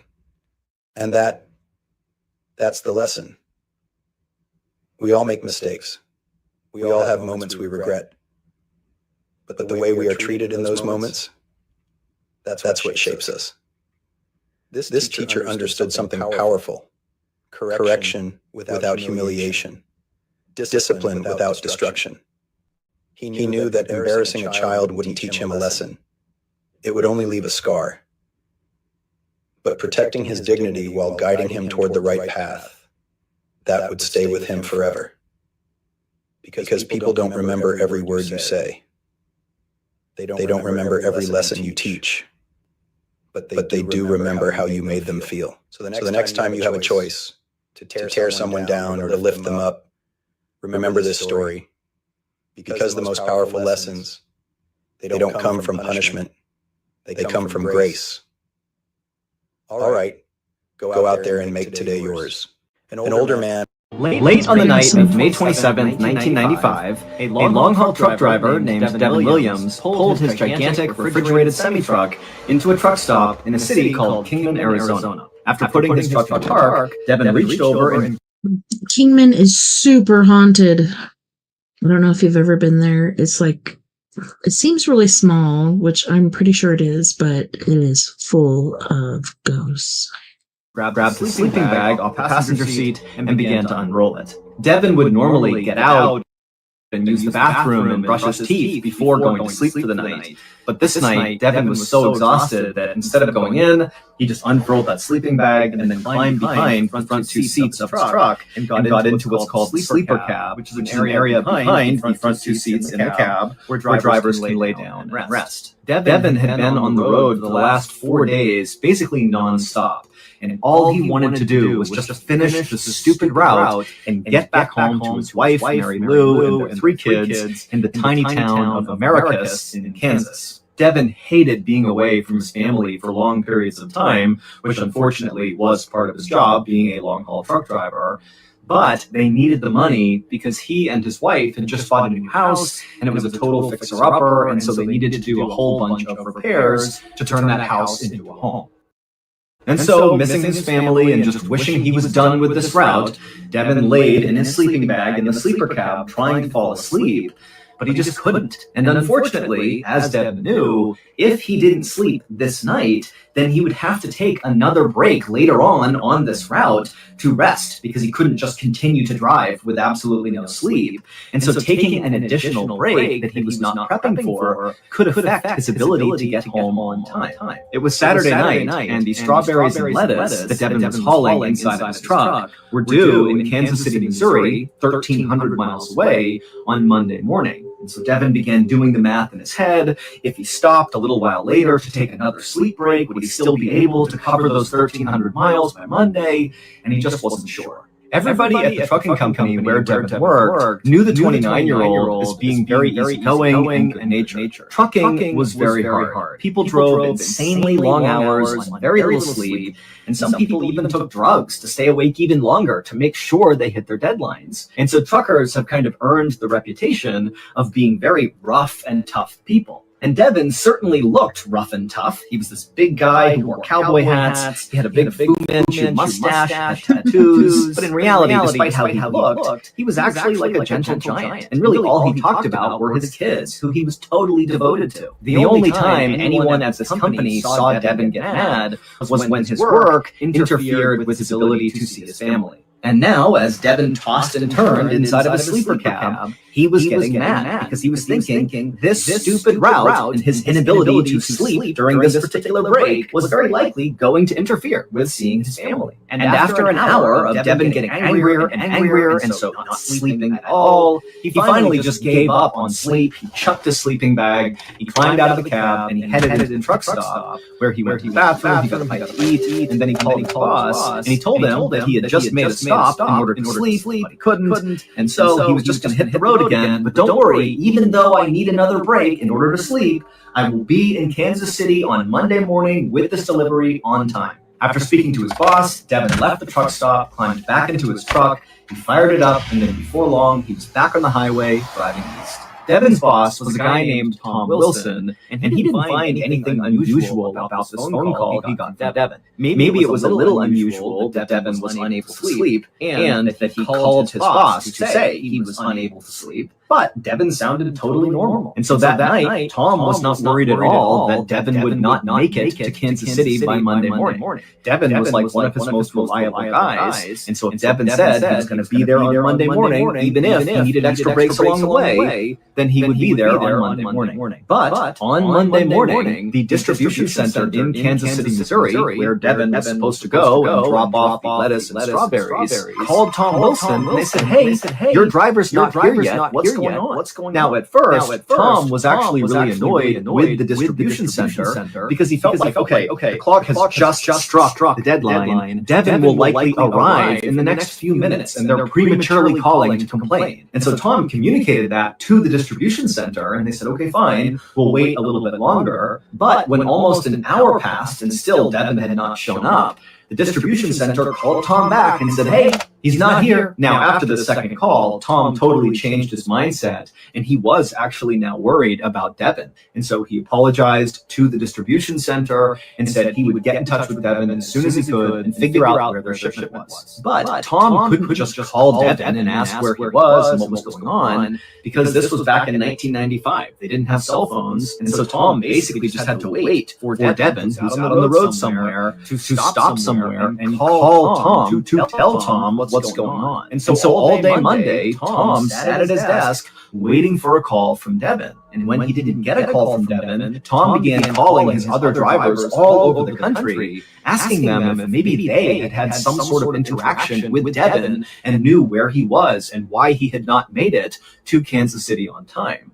But none of the drivers had any idea what was going on with Devin. No one had spoken to him. Then, that evening, Tom got a call, but it was not from Devin. It was from Devin's wife, Mary Lou. And she was calling to say, where's Devin? He was supposed to be home by now, and he's not. I haven't heard from him in days. What's going on? And then at this, Tom suddenly thought, okay, we have a real problem here. And so when Tom explained to Mary Lou what was going on with Devin, how he had missed deadline, Mary Lou panicked and immediately called police. A little while later, a police officer in Americus, Kansas, arrived at Mary Lou's house to take down the missing person report. And after they did that, the deputy assured Mary Lou that very likely her husband would be found and he would be just fine. And so they explained to Mary Lou that what they would do is put out an alert to all the different police departments that fell kind of roughly along the route that Devin's truck had been on, and see if any of them had had some sort of interaction with Devin. You know, maybe he got into an accident, maybe his truck broke down and he was stranded somewhere, you know, maybe he was hospitalized, who knows? But very likely one of these police departments would know where Devin was. And sure enough, after this alert went out, the officer got a call back very quickly from the sheriff's department in a place called Coconino County, Arizona. Late on the night of May 27th. Again, if you guys haven't heard that story, definitely go to Mr. Ballin and check it out because it is super strange. It makes no sense whatsoever. I'm not going to spoil it for you, so yeah, make sure you go over there and check it out. Mr. Ballin. Watch carefully. This video was shot at Langley Eustis Air Force Base in Virginia. On screen, you see a U. SF-22 stealth fighter jet being piloted by a pilot wearing sunglasses, performing a full sequence from takeoff to an aerial maneuver show. The pilot and ground crew salute and shake hands. Then the pilot climbs up the boarding ladder into the cockpit. 2 ground engineers assist the pilot with pre-flight preparations. The pilot is Lieutenant Colonel Paul Lopez, call sign Madman. His nickname comes from his exceptional fitness and bold, aggressive flying style. He also commands this F-22 flight squadron and has logged over 1,500 hours, flying both F-15S and F-22S. After the pilot settles into the cockpit, the ground crew retracts the boarding ladder and places it about 5 meters to the left of the plane. The pilot quickly puts on his flight helmet, nods, and smiles, signaling an exciting maneuver show is about to begin. The startup sequence begins as the auxiliary power unit, a PU intake on the left side opens and fires up. Then the 2 Pratt and Whitney F-119 engines ignite, one after the other. The pilot closes the canopy and completes the wing sweep test. The ground crew stands ready to the right front side of the cockpit as the pilot requests takeoff clearance. After receiving a hand signal, he releases the parking brake, pushes the throttle forward, and the plane slowly taxis toward the runway. The twin vectoring nozzles and large variable geometry wings at the rear give the plane a futuristic look. The 2 engines generate 33 tons of thrust, helping the jet quickly reach the runway starting line. Once cleared for takeoff by the control tower, the pilot throttles up to full power. The F-22 dashes down the runway at high speed, lifting off after about 150 meters. With afterburners fully engaged, the jet accelerates low over the ground, then suddenly pulls up sharply into a vertical climb, like a flying monkey soaring upward. Next, it performs a backflip maneuver, hovering midair before pushing the throttle again to dive toward the ground. The pilot demonstrates intense flying skills, suddenly slamming on the brakes to perform a quick, tight cobra turn. This series of moves tests not only the pilot's high tolerance for G-forces, but also the aircraft's structural strength. The jet levels out quickly, engines firing at full thrust to regain level flight speed. Then, with afterburners back on, it shoots a Mach ring as it climbs vertically again. The pilot launches into a combo of maneuvers, including consecutive crocodile rolls, backflips, and rapid attitude. Let's see what's over here. What is this? No, I don't want to be following these. Where is my following? What the crack?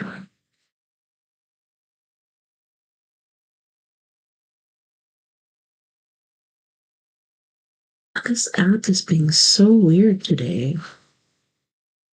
Shall we explore?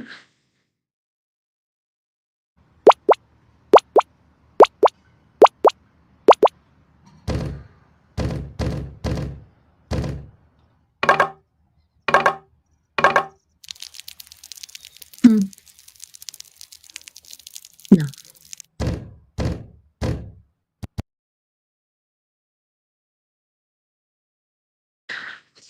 Gosh.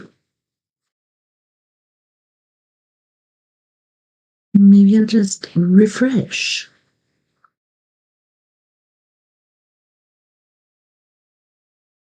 Oh. Weird. Holy shnikes. That is crazy.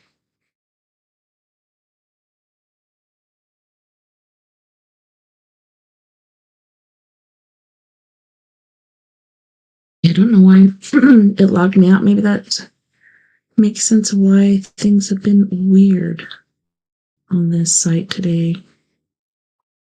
Have you ever had one of those embarrassing dreams where you're naked but everyone else is clothed? Well, I have an explanation for that that is going to blow your mind. This comes from Professor Robert Temple. He's a scholar well known for his theories and books and stance on plasma and the fact that 99.9% of everything is plasma. We live in a plasma universe. But he also goes into depth about his travels into what he calls the gray area of the spirit world. And for the last 30 years, on almost a nightly basis, he has been taken, astral projected, but taken by his guides into the spirit world so that he can basically map it out and teach humanity about what he's finding. And he does so. He writes lots of books, he goes on lots of podcasts and interviews, he does lots of lectures and talks all about it. But I thought this was super interesting. He was talking about how when he goes, so there's like levels to the spirit world. So basically our consciousness is in our physical bodies right now. But when we go to sleep, our consciousness doesn't sleep, just a physical body does. So your consciousness goes and wanders.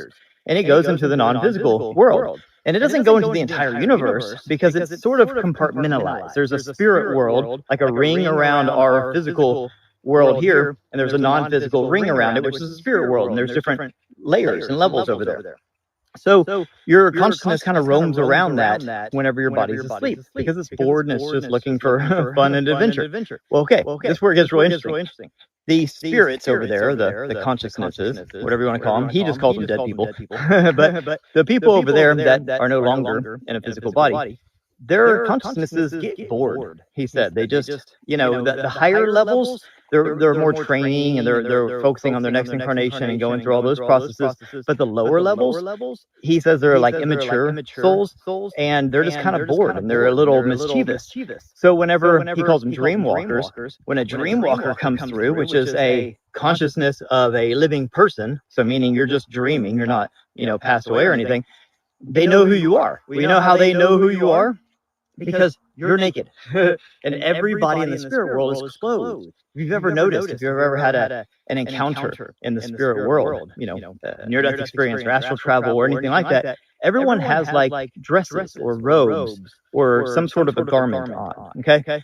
They're genderless, so it's not like they're covering their privates or anything. He talks about specifically how everyone is genderless over there. They have masculine, feminine energy. There is a duality, like a yin and yang. But as far as physical appearance, they're genderless. But they all wear clothes. But when you're a dream walker, when you're just kind of passing through in your sleep, you are naked completely. And he says that the lower level consciousnesses will mess with you and they'll tease you and they'll poke fun at you and that kind of stuff. And that's why sometimes you'll wake up and you'll be embarrassed. You're like, oh my God, I was naked in a dream and everyone was laughing at me. And in addition to that, they get extra bored and the very immature souls will try to scare you. And that's where nightmares come from. They will. No! Come on, man. Don't leave me hanging. Replicate either your fears, because they know what you're thinking, or they'll even replicate like movies and pop culture and that kind of stuff if they have passed away in that era, like meaning the disembodied soul was alive, say in the 80s. So it knows that, okay, Freddy Krueger is scary, so it's going to impersonate that. And all of a sudden you're in this haunted house being chased by Freddy or something like that, right? They do this stuff just for fun because they know that they can't hurt you. And your consciousness at that level knows that they can't hurt you. So it's all just sort of entertainment. But then when you wake up back in your physical body, you're like, what the hell was that? I was in this weird house and there was this guy chasing me and it was so scary. Have you ever had those dreams where you're like running from something and you're scared, but you don't even know what's chasing you and you don't even know where you were or what the hell's going on? And then you start searching for like answers like, why would I be doing this to myself? What's my higher self trying to tell me? And all these things, or you had a dream where you woke up and you were naked and everyone else was clothed and they're laughing at you and you're like, what is that about, you know? And there's like all these dream books that tell you, oh, it's about this insecurity, or maybe your parents didn't hug you, or whatever. It's like, no, these are literally immature souls. They're just messing with you. Because when your body gets tired and goes to sleep at night, your consciousness does not. And it goes and roams around, and it roams around the spirit world. There's different levels to the spirit world. And in those lower levels, the immature souls are just little asses, you know what I mean? And they mess with you. And then the higher planes of the spirit world, they're much more civilized. So that's why some of your dreams will be very sophisticated and nice and pleasant and kind of like heaven-like. And some are not. It all depends on where you roamed. So I just thought that was super interesting. Let me know your thoughts on this. Have a beautiful day. Peace. Peace. If y'all have ever followed the Idaho 4 case, I'd like y'all to see something, or technically hear something. And I have not followed the Idaho 4 case, but I do recall the Memphis 4, which was very sad. But let's see what Miss Amber Bowden Vance has to say about this. I need y'all to put on headphones for this. I know that's annoying. You're on TikTok and you want to scroll and you got other things to do, but please. Because last night I decided to review the entire hour-long, we only have 1 hour, of raw surveillance footage from the King Road house, 1122 King Road, but the house like right next to it that had this surveillance camera. And there's a couple things I really want y'all to hear, okay? So please trust me. Just this once, okay? Headphones on. In this first clip that I'm going to show you, I want you to pay special attention on the clock to 3:41:33. Turn that volume up.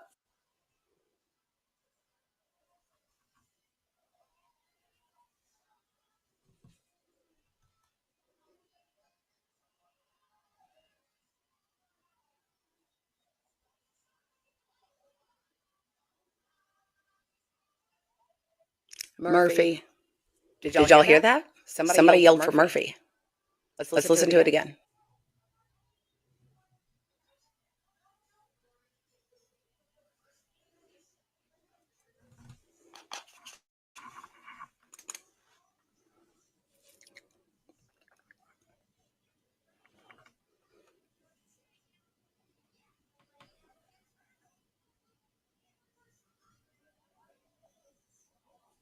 At 3:41 a.m., no one in that house is supposed to be awake, much less yelling outside for Murphy. But that's not it, okay? So this was 3:41, and then just a few minutes later, at 3:46, a car shows up that is not the white alarm truck. I want to play y'all a clip from this 3:46 a.m. until 3:50 a.m. Yes, that's 4 minutes, but I promise you have a lot to listen to. Headphones on.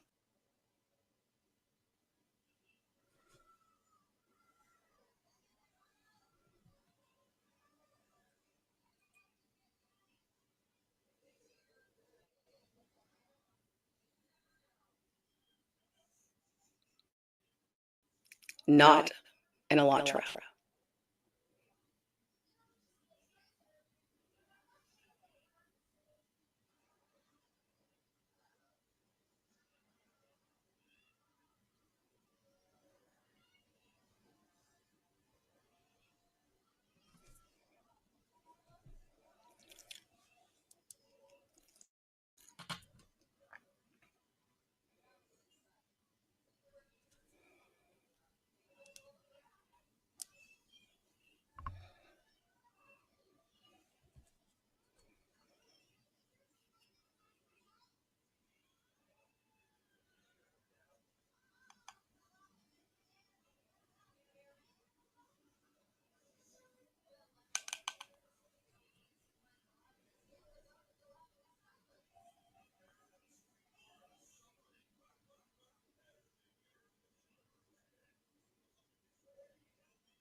men's voices.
Why did they break her red eye?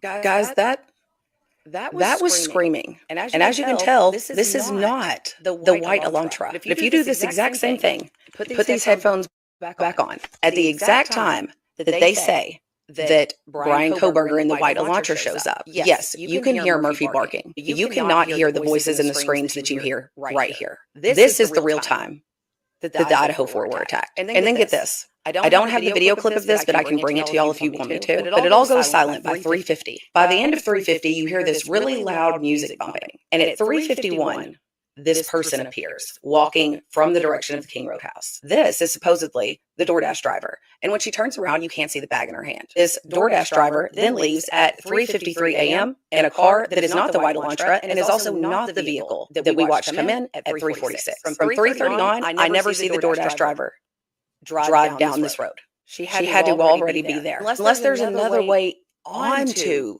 Queen Road from another direction, which it doesn't look like from the map. Then you see the Elantra coming back and all of this stuff. So the Elantra leaves at the end of all of this at 4:20 a.m.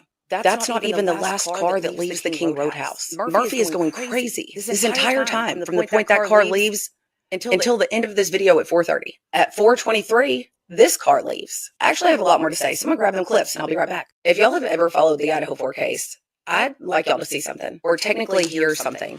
And I need y'all to. So is that the one with the college kids that got killed by that one dude with the furry brow? I'm not quite sure. But on that note, boys and girls, we are going to go to our second music break. And on this break, we have Battlefield Gray. And they will be singing Undertaker's Light, The Afterlife. I love that song. Eyes of a Hurricane, Pray for the Weary. And then we have Fred Johnson III from Canyon County, California with After Dark. Don't go anywhere. We'll be right back after this music break.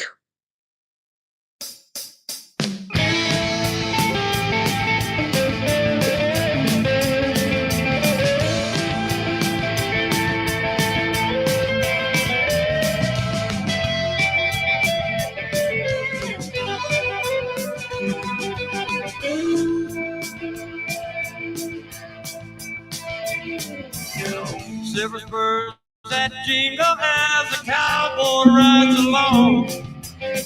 Late on the trail, coming in from San Antonio. Needs a drink of whiskey and a place to lay his head. He checks into his place off of the trail of death.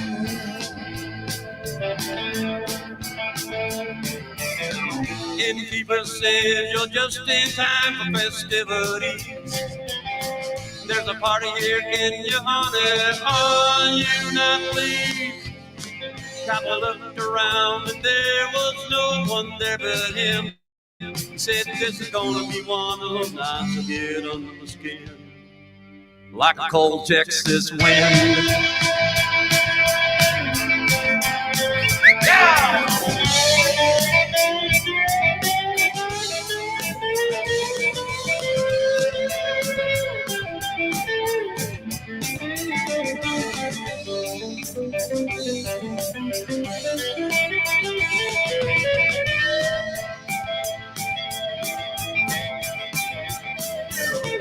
Then a dancing girl appeared upon the bar coast.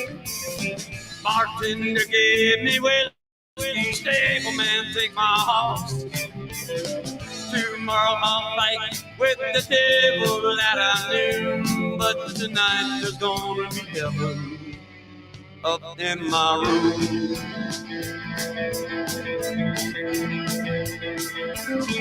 The room was dusty and it smelled of perfume. There was this dimly lit candle in the room.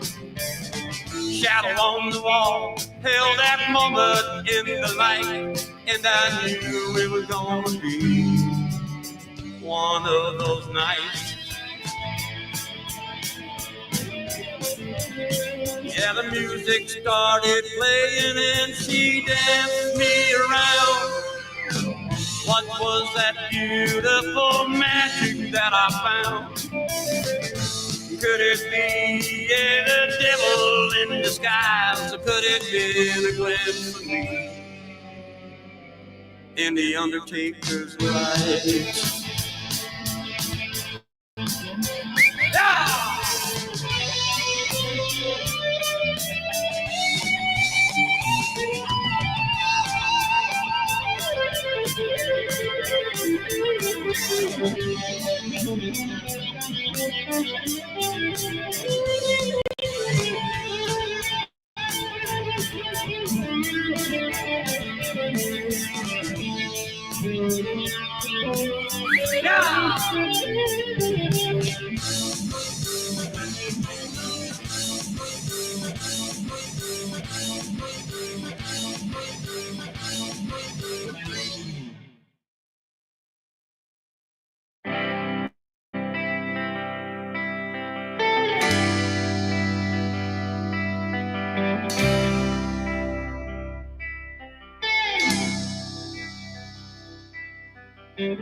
Last night she sat on the porch and she listened to the sounds of the night. Heard the bullfrog down by the pond, saw the fireflies in black. Watched the plane near the distant stars that cut a path across the sky. One hand she pushed a rocking chair that was empty by her side. And for a moment she closed her eyes. In a picture-perfect world, they're rocking side by side. That would be in another time. That would be in another life. That would be in another time. That would be in the afterlife. They pointed a finger out to the stars and said, I'll meet you somewhere out there. Put her head on his shoulders and said, can you show me where? Lifted her hand up to the sky in the dream they always share. And for a moment they closed their eyes. In a picture-perfect world, they're rocking side by side. That would be in another time. That would be in another life. That would be in another time. That would be in the afterlife.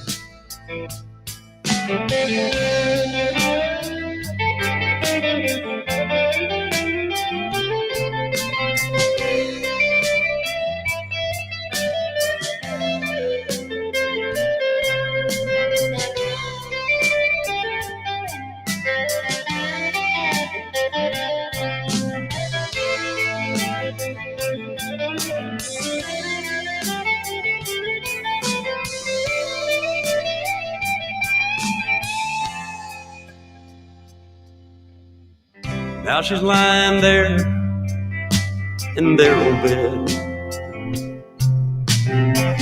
with his pillow pulled up next to her head. She holds on tightly to my hand, and for the last time she closes her eyes to leave behind what's left of this old life, and to move on to another time, to another time when he'll be there, and to another time when again they'll share all those hopes and dreams, yeah, that they once seen, those old rocking chairs.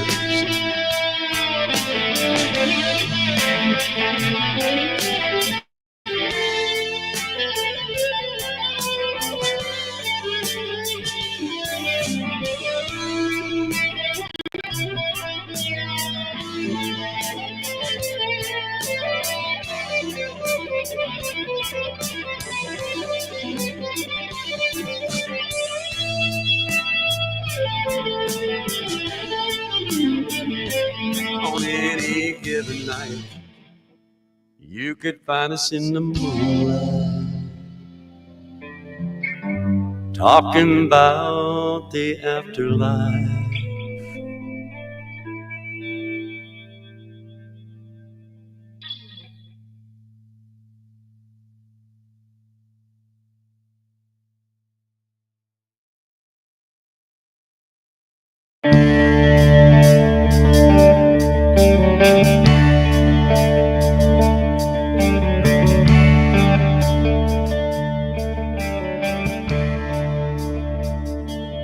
Like the cool spring wind that whispers through the trees, with sweetness carried soft upon the breeze. When look into those eyes and the coldest nights feel warm, the color of the sea before a storm. When you feel alone, she'll bring you home, just like a southbound train. She's got an angel smile in the eyes of a hurricane. There's a feeling that you know you can't ignore, when you feel her waves crash upon your shore, and her hair falls down around you like a cool summer rain. Looking in the eyes of a hurricane.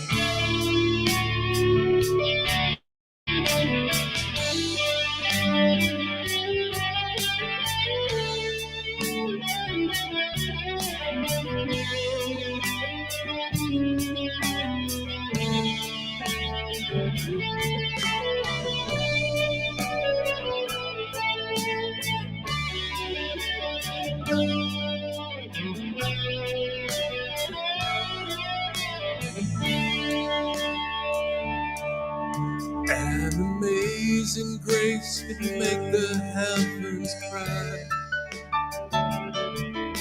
The envy of the stars up in the sky, slowly dancing in a circle till nothing else remains, lost somewhere in the eyes of a hurricane.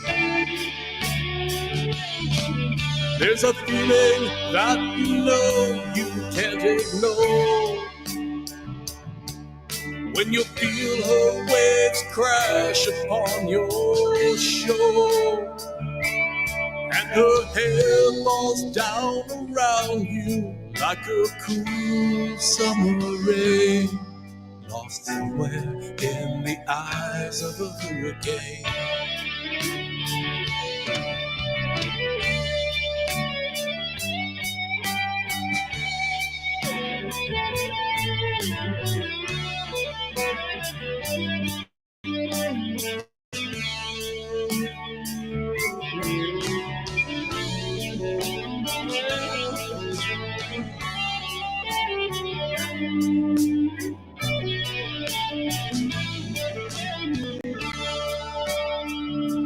I've been weathered by the years, it seems to me. But to her, that isn't what she sees. Reflected in her mirrors, my image remains unchanged, shining back at me in the eyes of a hurricane. There's a feeling that you know you can't ignore when you feel her waves crash upon your shore, and her hair falls down around you like a cool summer rain. Looking in the eyes of a hurricane, lost somewhere in the eyes of a hurricane. She's got an angel smile in the eyes of a hurricane.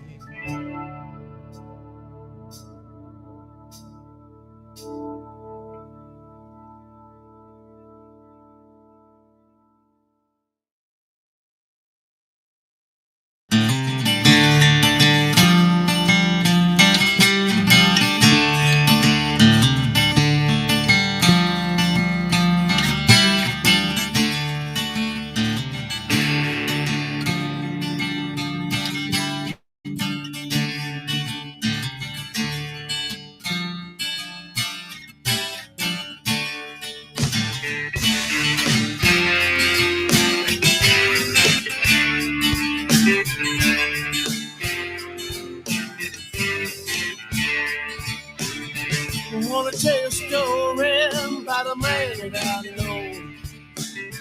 Done everything he could, let love and heart show. Until the devil, it took him by surprise.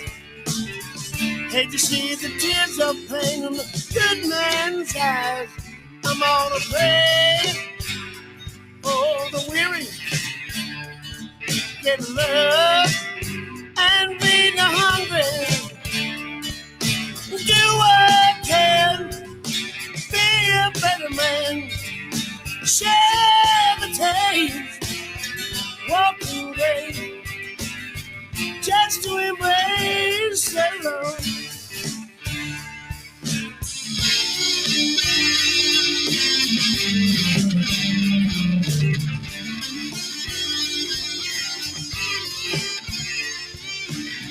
Got the Holy Spirit strap, and he pulled him on tight. Said, I'm not gonna let you pull me, share the night twice. I'm a believer that you in Christ. Not gonna let you take it, cause of my love, I'm gonna pray for the weary, give love and feed the hungry. Do what I can, be a better man, share the taste, walk in grace, just to embrace the love.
on your bootstraps and you pull them on tight. Better not let him pull you, surely not twice. You gotta be a believer in that in Christ. Better not let him take cut from your life. I'm gonna pray for the weary, get love and feed the hungry, and do what I can, be a better man, share the tears, walk in grace, just to embrace your Lord.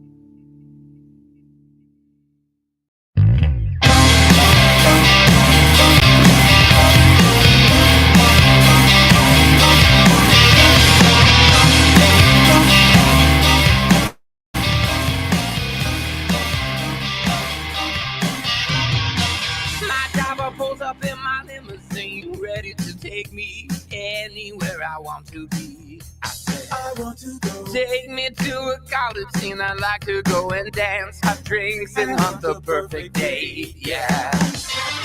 Living at the door, I search lonely streets to find hidden shadows in the dark.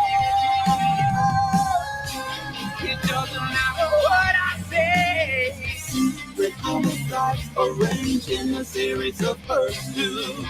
No matter what I say, after dark. I gave her face because she had the range. I knew she was the one that never could go home again. Plastic life by limo seats. I don't know why I can't control this urge to hurt again. Yeah. Living at the door, I search lonely streets to find hidden shadows in the dark. It doesn't matter what I say. Changes in the sky, I got forever after. No matter what I say, after dark.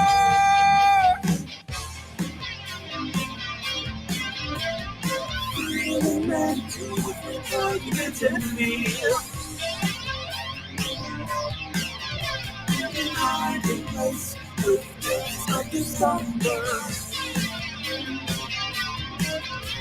Concerning works furnished in the madness.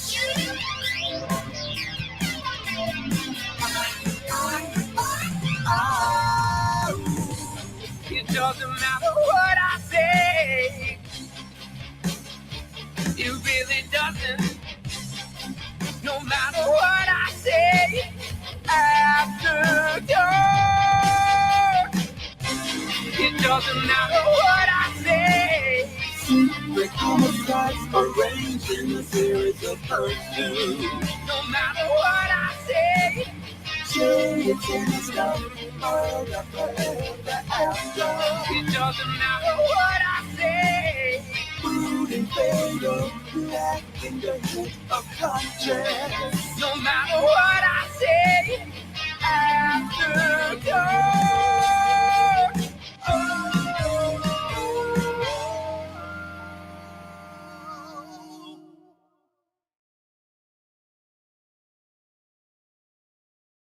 Welcome back, and thanks so much for hanging out with me tonight on We Are Paradox Media's Late Night in the Rockies. That was a good music break. Battlefield Grey consists of Mickey Womack, Dave Peterson, Vern Peterson, Jen Peterson, and Bob Virgin. Dave has since passed, but everybody else is still around. But yeah, they did so good on that album. So I'm hoping that there wasn't an echo for the whole show because I forgot to mute the screen of the TikToks, but hopefully it didn't.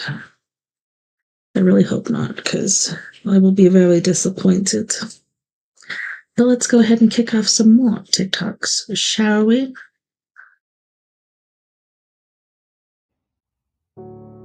That's why they've been talking about Charlie. Oh my God.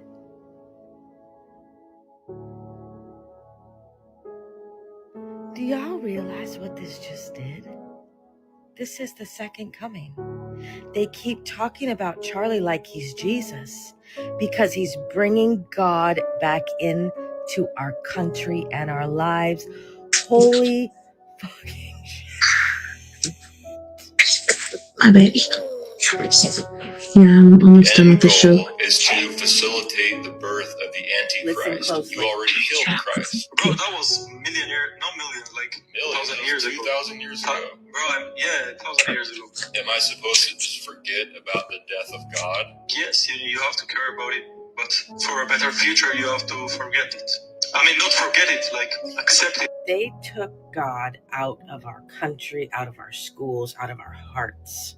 That is the Antichrist. That is the Antichrist. This new thing that Charlie kicked off is Christ consciousness, God coming back into our lives. There were so many people praying across the world. Good job, guys. Good job. Anyways, I love y'all. And I hope you have a good day. You see, God never left. People left him. He never left you. I have said that since I was very young. And I have continued to say it because it is truth and fact. So my guest again this week is UFO researcher, former state Senate candidate, and award-winning pilot John Lear. Mr. Lear, nice to have you here again. Always a pleasure to be here, George. To begin with, we have this concept of the people from other planets as little green men. Are they green from what you know? Are they all the same, or we got different kinds of them? George, there's at least 70 different species, and probably more. But yes, as odd as it sounds, there are little green men. That's not the ones we usually see, though. We see the little gray ones. They're about 4.5 feet tall. We see the ones that are called the Nordics. They're about 7 feet tall, look like us, but they're invariably blonde hair and blue-eyed. They're one of the species that we have on ice. One of their crashes we recovered. Obviously, with different species, they have different motives. I mean, are there good aliens and bad aliens? Good aliens from what you know? and bad aliens, and all kinds of ways and reasons for interacting with us. You believe, in part, that the movies E.T., Close Encounters of the Third Kind, were not entirely just the creative products of some Hollywood director, that maybe there's more to that. Why don't you explain? They were carefully guided by representatives from MJ12, who is this organization that is in charge of the cover-up, in order to get us ready for the release of the information that there are indeed aliens. And in both those movies, they used small little creatures and in order to get us ready for this release of information. So to prepare us that the idea of benevolent aliens from outer space are going to help us out. Unfortunately, they're not so benevolent. So they made probably one of the most disastrous mistakes when E.T. was put out. At that time was before we discovered what I call the double cross or the grand deception. And they were trying to get us used to the benevolent little creatures, but that isn't the case. Why don't you take a couple of minutes? Now, you've done as much research on UFOs as just about anyone, I'd imagine. And if you haven't done it, you know people who have. Where did it all start, and how have we put this picture together of where they came from and why they're here? Well, the whole thing started in July 2nd, 1947. That was the first crash. First crash of an alien spaceship. Of an alien spaceship.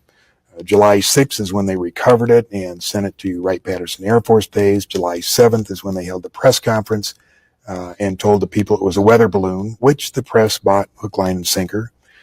September of that year, President Truman established MJ-12, and the purpose of that was to study the saucers and cover up the existence of UFOs. And you say we recovered alien bodies from that incident, right? 4 from that particular crash, yes. And what'd they do with them? They autopsied them. Dr. Detlef Bronk was the chief surgeon, so to speak. He was the one that named them EBEs. And there it stands for extraterrestrial biological entities. And we captured 3 live EBEs. They were numbered in their order of capture: EBE-1, EBE-2, and EBE-3. Where did we capture? Where did this happen? In different crashes. EBE-1 lived with an Air Force colonel between 1949 and 1952. The EBEs are kept in an electromagnetic facility called a YY-2. It was designed by a Dr. Eric Wang, who worked directly for Dr. Kissinger, who has been in this cover-up since the very beginning. The reason they had to create an electromagnetic facility is the fact that the EBEs are so advanced. They're at least 500 million years advanced from us, and probably more. They can move by thought. Move by thought. And they can also disappear. But they can't move by thought through electromagnetic facilities. So they built this facility. There was 2, one in Los Alamos and one either at Edwards or up at the test site. At Groom Lake, Nevada. At Groom Lake. Now, there's still one EBE still living, EBE-3, and there is a videotape that eventually is going to be released to the public, and it's an interview with him.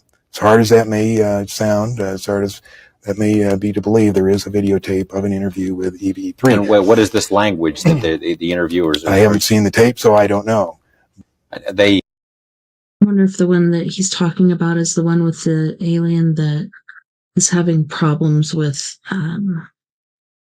breathing and such, just because our environment is not cohesive for them.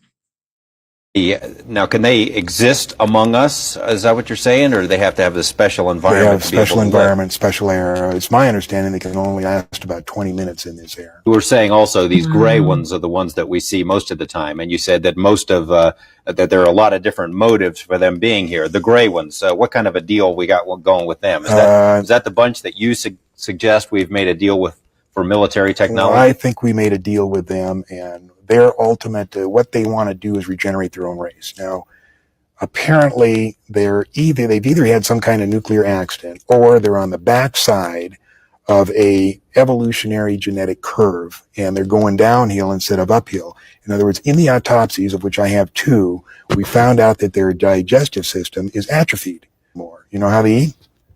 Well, these cattle mutilations, they take the hormones and the enzymes from those cattle, and they spread it on their skin. And their skin absorbs the nutrients and then excretes the waste back through their skin.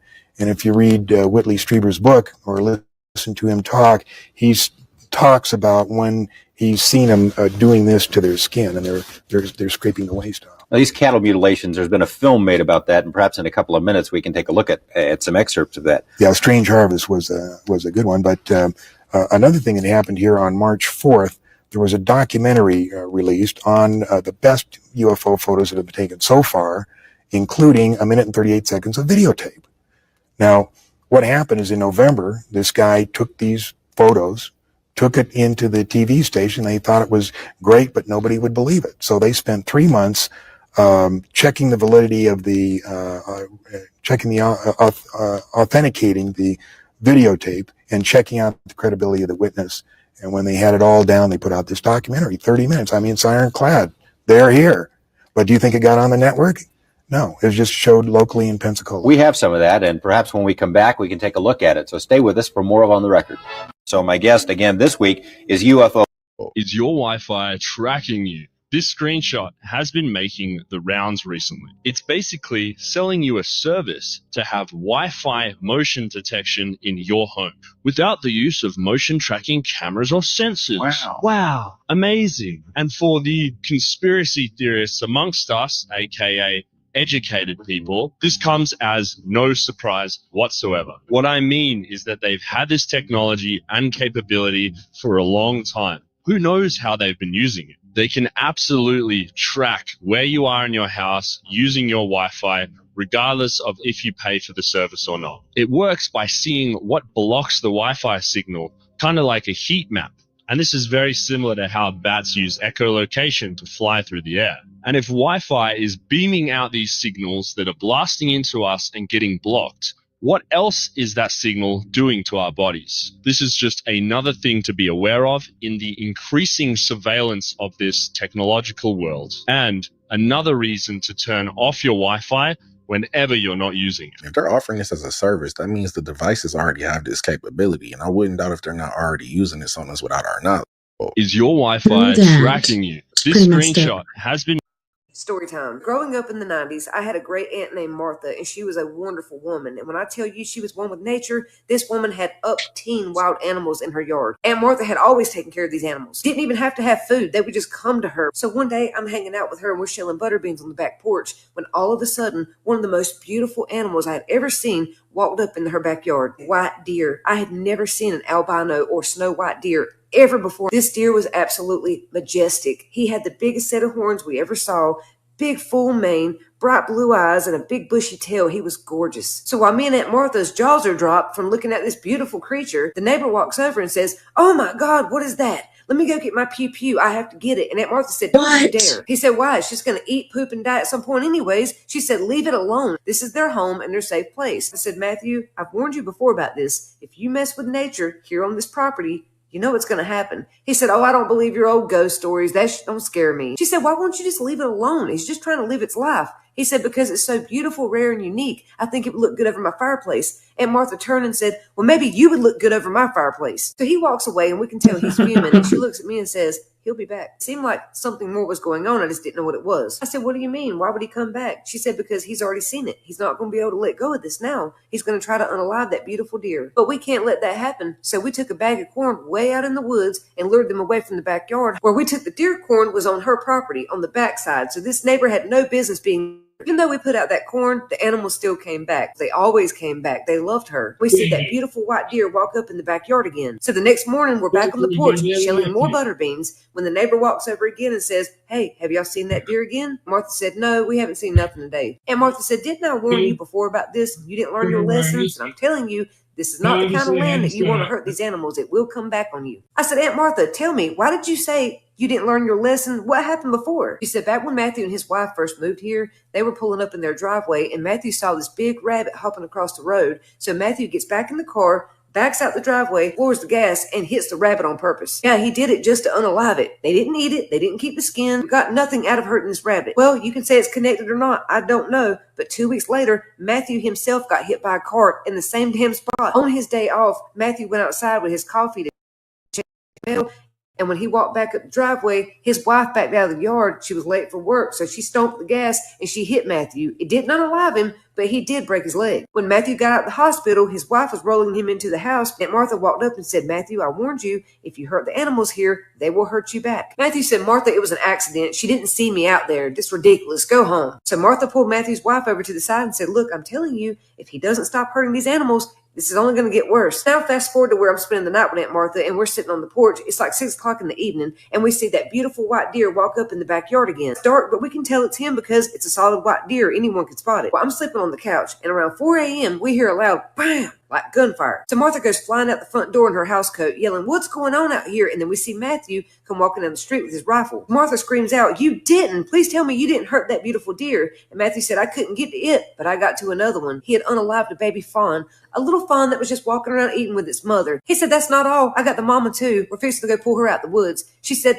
"You killed the mother?" And Aunt Martha lost it. "How many times have I warned you? This place is not like other places. You can't mess with the animals here. Treat the land with respect." He said, "Get your crazy ass out of my face and go the fuck home." Martha said, "Well, the same way you drug them deers out the woods is the same way they're going to drag your body out those woods. Watch and see." He said, "What the hell is that supposed to mean?" She said, "You'll see. You just sealed your own fate. Y'all prepare yourselves because what happened that winter blew my mind." I was staying with Aunt Martha, and we were putting up the Christmas tree when we heard a bunch of ambulances coming down the road. The neighbors we had were all standing out in the road like, "What is going on? What happened?" But nobody knew. So we walked down the road to see what's going on, and that's where we see 3 men dragging Matthew by his feet out the woods, and he's pouring. Turned out early that morning, Matthew had taken his 8-year-old son hunting for the first time. This child had never been before, had never handled a weapon, and didn't know what he was doing. It was a recipe for disaster. The child's walking in the woods behind his daddy. He trips and stumbles over a root. drops the weapon, it goes off, hits Matthew in the back. Matthew looked like a damn strainer. The bullets had spread out from his shoulders down to his waist. Because they had walked so far up in the woods, it took the child damn near 45 minutes to run back home and call 911. It took first responders over 5 hours to find Matthew because they were so deep in the woods. And guess where they found Matthew's body?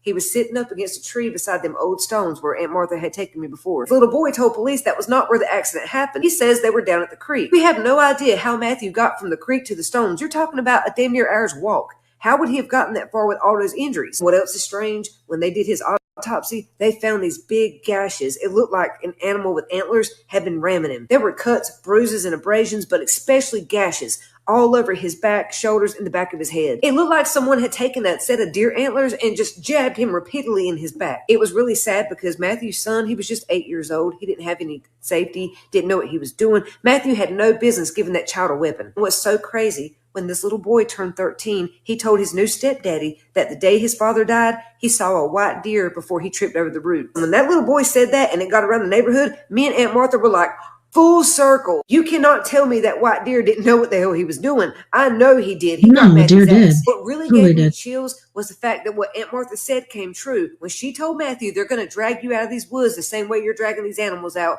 pouring blood. And that was what happened. My Aunt Martha was one with nature. She's passed on now. But when I tell you, I go outside sometimes, and when I see deer, squirrels, and rabbits, I swear I can feel her. I truly believe she's been reincarnated as an animal, and she's living her best life. And anyone who lives in that part of North Carolina or my family that knows about this, don't say anything in the comments about where this happened because we don't want people going down there. Story time. Growing up in the 90s, I had a great aunt. So I've got a story to tell you, and it's strange, and it's dark, and it's hard to tell. And I've never told anything like this, so I'm just going to tell it as best I can. And I hope you enjoy it because the truth is stranger than fiction, and it's a true story.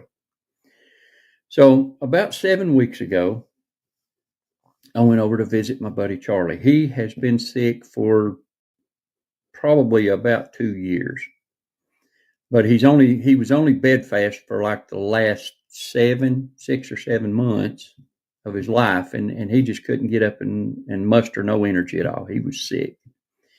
But I would go over after he got bedfast. I would go over at least once a week, sometimes twice a week. It wasn't far. It took me about 20 minutes to get to his house. I'd go over a couple times a week if possible and visit with him and sit and talk to him and joke and just be who he was. And me and him was talking about 7 weeks ago, and he said, Dave, I got a serious question for you. And he said, I need a favor. And I said, okay. He said, now me and you both know that I'm not long for this world. He said, I know it. You know it. Dorsey, his wife, knows it. Everybody knows it. I'm not going to be here much longer. And he said, I ordered my coffin from Walmart. And he said, it's supposed to be here Tuesday.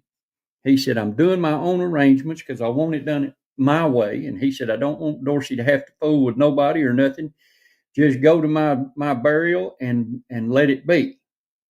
And he said, but I need you, if you will. And you can say no, it won't hurt my feelings. He said, but I want you to deliver a few words at the graveside. And then just let them put me in the ground, throw dirt in my face. And I said, well, if that's what you want, Charlie, that's what I'll do. And he said, now I don't want no long, drawn out nothing. He said, just quick, fast, and in a hurry. Just say the appropriate things and be done with it. He said, I'm not going to the funeral home. He said, I'm not going to have a funeral. He said, I'm not going to be embalmed. He said, I've got it fixed so they will come and get me and put me in my coffin and seal it up. And he said, and take me and bury me. And I thought, man, that's fast. Anyway, Charlie passed away on Saturday, this past Saturday, about noon. And this morning, I went to a sunrise graveside service.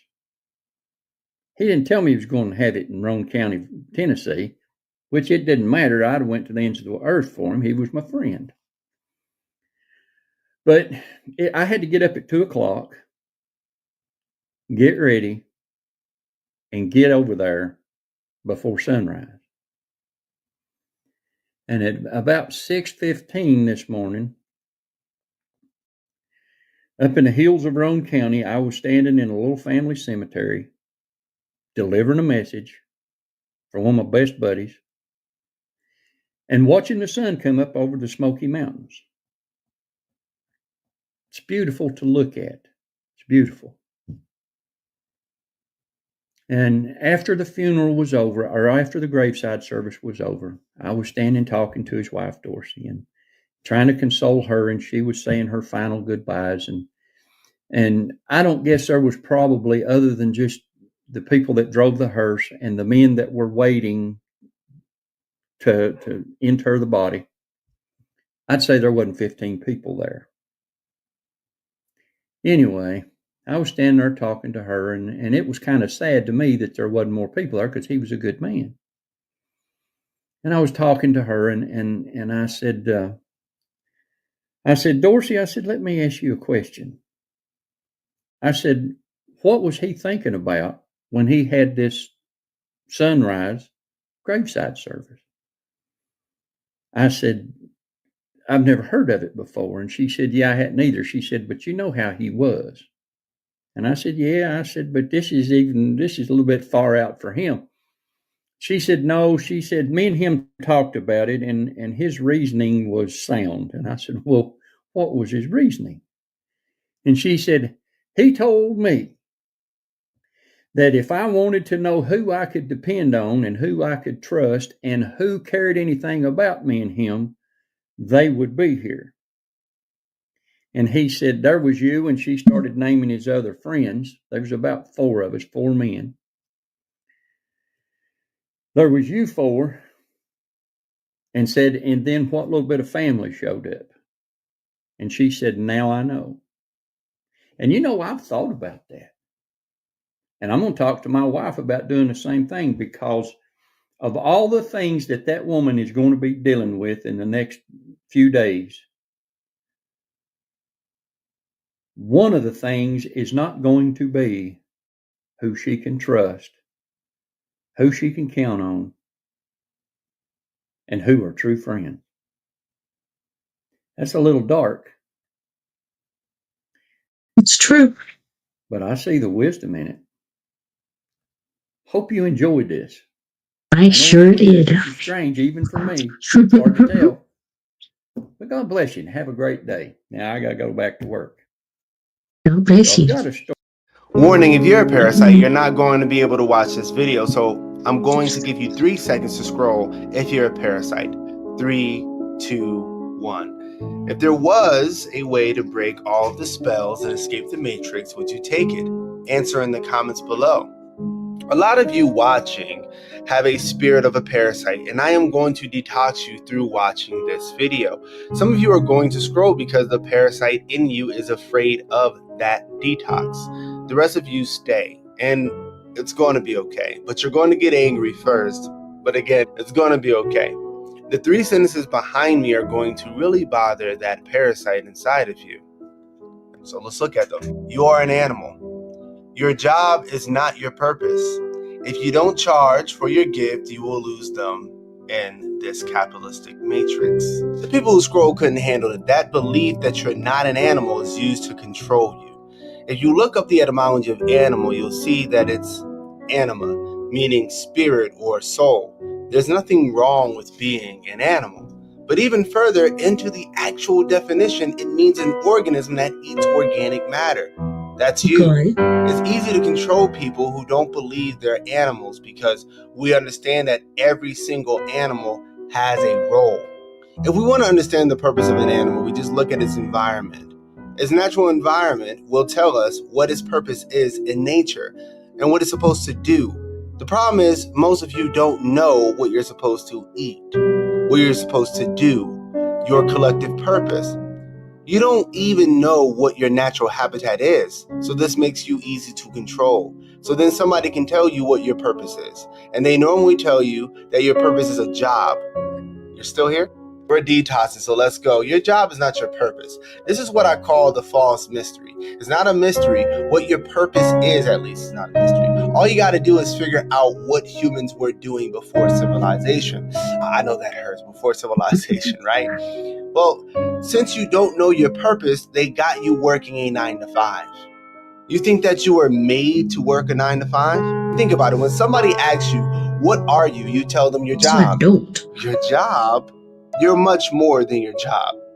Let's let those parasites go. This one's going to hurt your parasites the most. If you don't charge for your gift, you will lose them in this capitalistic matrix. And I know that hurts. See, that parasite wants to take from you so that you can do the same to others, like a vampire. Money isn't good or evil. It's just a tool to get from one place in this capitalistic matrix into another.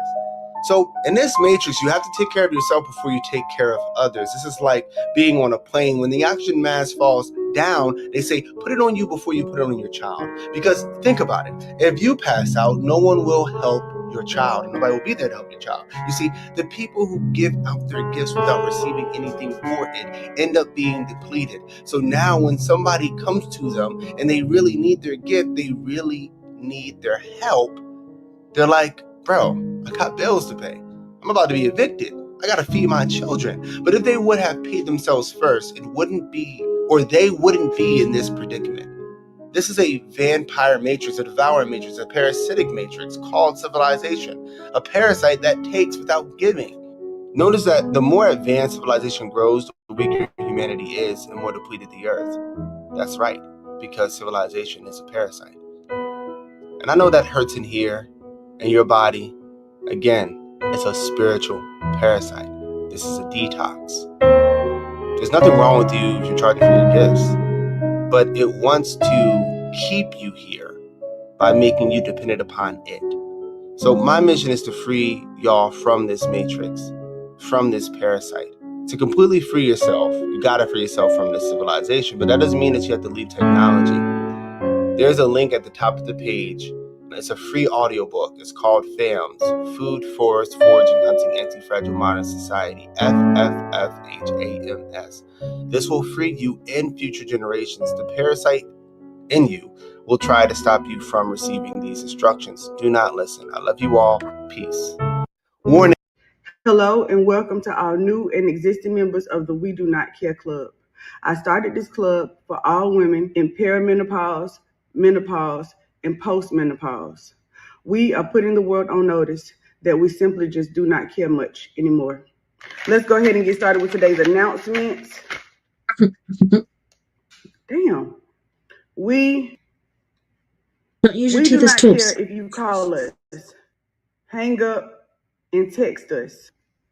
We do not care if our hair is thinning on our head and thickening on our chin. We do not care that we bought the sharing size bag of M&Ms and then proceeded to eat the entire bag ourselves. Sharing is overrated. We do not care if we can braid the hair on our legs. We do not care that we are wearing sweaty gym clothes to do our grocery shopping. We went to the gym and the grocery store. We deserve a medal. We do not care about the serving size on the package. If we eat the entire package, that is one serving. We do not care if you are embarrassed when we talk to people we don't know. If we think the lady at the drive-through window has on some cute earrings, we're gonna tell her. If it turns into a conversation, sit back and wait for us to get done. We do not care if it scares you when we gasp while you are driving. You know damn well you didn't see that car coming. We saved your life and ours too. We do not care if we are watching a TV show with you and we have to go pee. 5 minutes later, we need to go pee again. Press pause and wait for us to get back. This concludes today's announcements. Our new and existing members of the We Do Not Care Club, please put in the comments what we do not care about today so we can add that to the list. Thank you. Thank you. Oh my, what the Holy fuck? shnikes, 3 days ago. Look at that, holy shit! What the fuck is that? Wow. Fucking aliens, bro. Holy fuck, look at them fucking things. fucking ET motherfucking phone home.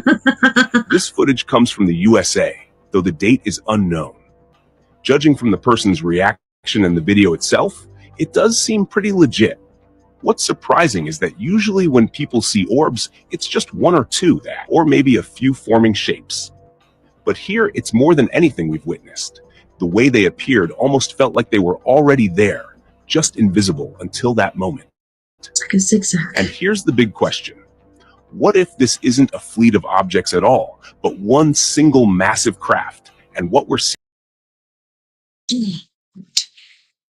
Oh, hell no. seeing are just its lights? What do you think? Moving on, we have a video from Kazakhstan, recorded on May 2nd, 2025. A person captured strange light patterns in the sky that definitely didn't look man-made.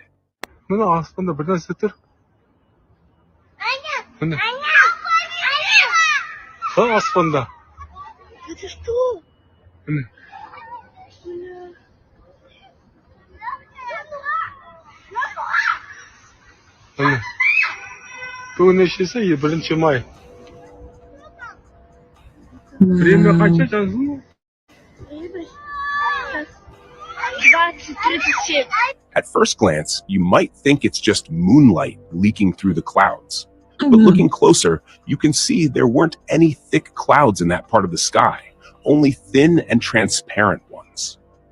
That makes it far more likely that this light was an object of its own. We've already talked about how UFOs may use stealth or invisibility technology, but in many of these cases, we still see the lights. Maybe they can't, or don't, hide the lights on purpose. Just a theory, but what do you think this could be? Next up, I don't even know what to say. Just take a look at this, because it's absolutely crazy. That is, like he said, absolutely crazy. What the hell?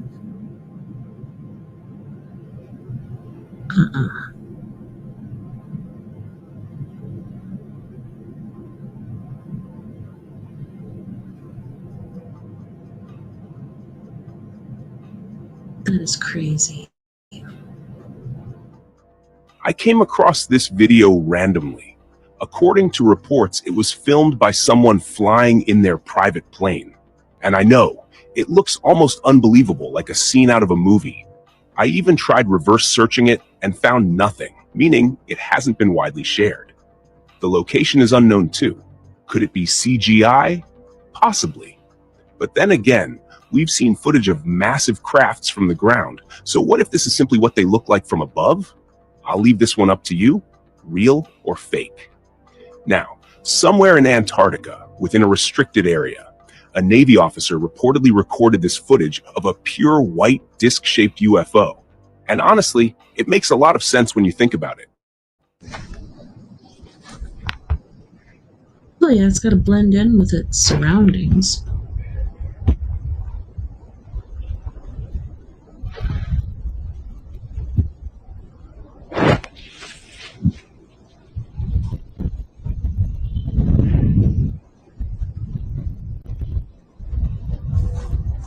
It's crazy.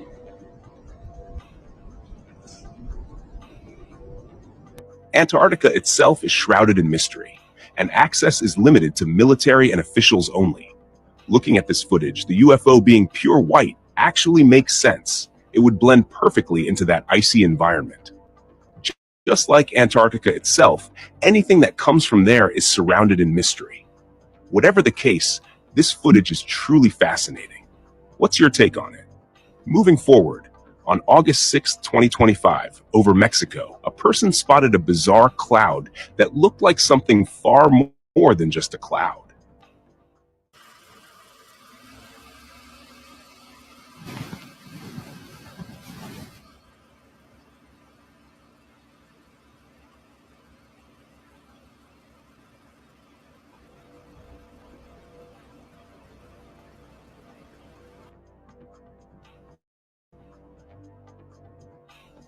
You can clearly see there were no other clouds nearby. This one had a strange UFO-like shape. It wasn't that high above the ground, and it really stood out. Watching this, you might be reminded of the movie Nope, where a strange cloud never moved. And what happened afterward, you know? This cloud gives off that exact same vibe. Do you think something could have been hiding inside it? Or was it just a rare natural anomaly? Let me know in the comments. I need you to look at this. And I need you to really, really understand this. Yeshua is literally at the door. We are living in biblical times. No, we are living in the end of days. And now more than ever, it is vital that you put on the full armor of Yah. It is time to suit up, warriors. It is time to put on every single morning the full armor of God. Repent, turn from sin. And if you have not found Yeshua HaMashiach, Jesus Christ, as your Lord and Savior in your heart, then call upon him. Confess with your heart, mind, body, soul, and lips that Yeshua HaMashiach, our Messiah, our Lord and Savior, Jesus Christ, came and he died on that cross for the sins of this world and the salvation of all who believe and call upon him. And confess with your heart, mind, body, and soul that on the third day he rose. Fall to your knees and confess and repent of your sins. Yah will flood you with the Holy Spirit. It is a promise, and he is never changing. He will fulfill that promise. Call upon your Messiah. Call upon Jesus. Call upon Yeshua HaMashiach, because he is at the door. The temple is being built, and the road is being paved for the Antichrist to come onto the scene. Even Satan knows his time is short. Charlie Kirk's assassination was Satan's Hail Mary, but it backfired, now didn't it? And we are now seeing a revival across this world, not even just our nation, but across this world for our Lord and Savior. So many people coming to Christ because of Charlie. And it was written. And so was this. Repent, turn from sin, and please give your life to Yeshua, to Jesus Christ, before it's too late. Have you ever tried to say, I'm sorry, in the time that it takes for an eye to twinkle? Father, please forgive me? You can't. And that's how quickly he will come. The signs are there, guys. And he is at the door. And, I can't wait to hang with you in heaven. I love you so big, with my great big gigantic heart. 'Tis a sign.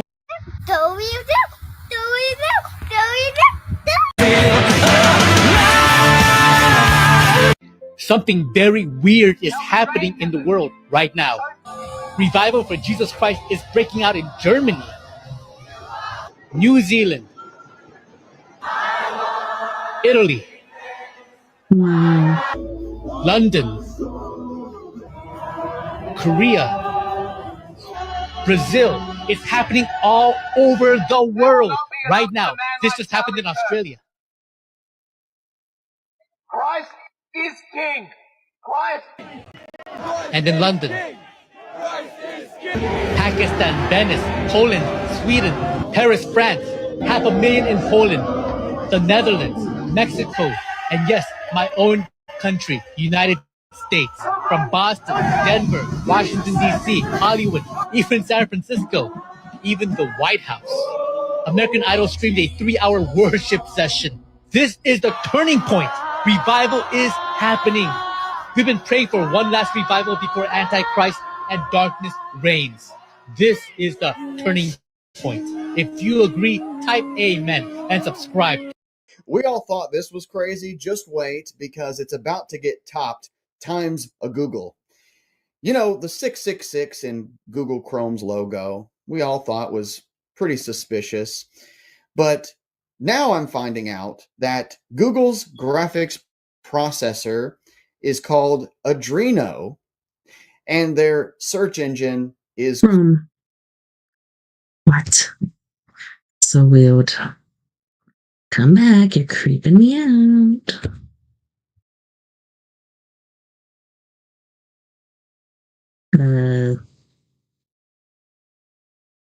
Well.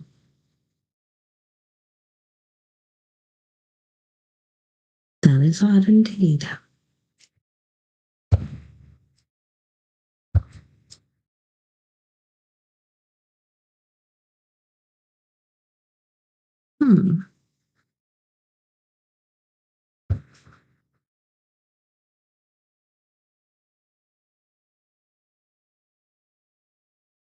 Cool, I guess we'll just leave it at that.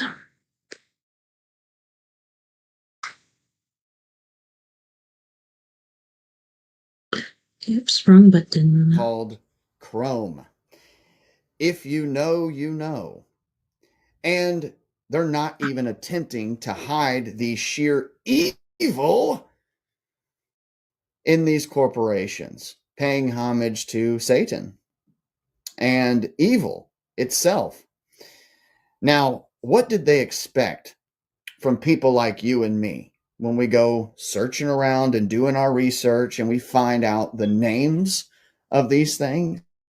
We all know they pay homage to Greek gods and Satan in all different types of ways, but to blatantly put out there their chemical. We all thought this was crazy. Just Well, there you have it, boys and girls. It wasn't too awfully bad, if you ask me. And it's time to say goodbye. Awesome. Well, thank you so much for hanging out with me tonight on We Are Paradox Media's Late Night in the Rockies. Thank you to all of our friends on We Are Paradox Media's Facebook, Spreaker, Twitter, Twitch, YouTube, iHeartRadio, wherever you may be listening. Be on the Omniverse tonight. I had a wonderful time. We can't wait to do it again. Tomorrow night, we're going to do story time with me, TessaTNT. We might do some Reddit ghost stories or whatnot. It just really all depends on where we land, but it shall be epic. Don't forget, fam, we're all in this together. Together, we can make the world a bit better. And together, my friends, we are Paradox Media, because without you, there is no us. Please, if you have the means and you enjoy or believe in what I am doing here, or even if you just enjoy hanging out with me and make you feel better or happier, please sling or fling whatever change or green you can our way. Send it to PO Box 663, Bayfield, Colorado 81122, Cash App, TessaTNT, PayPal at TessaTNT, Venmo at Tessa-Thomas-Peterson, and Google Wallet or pay at tessa.n.thomas30@gmail.com. Until next time, nighty night, live and light to all my yous out there. Hope you have a wonderful rest of your week. Don't work too hard, and I will see you back here tomorrow night.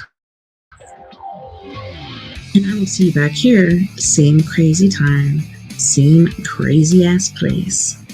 Nighty night, live and light, you guys. Bye, man.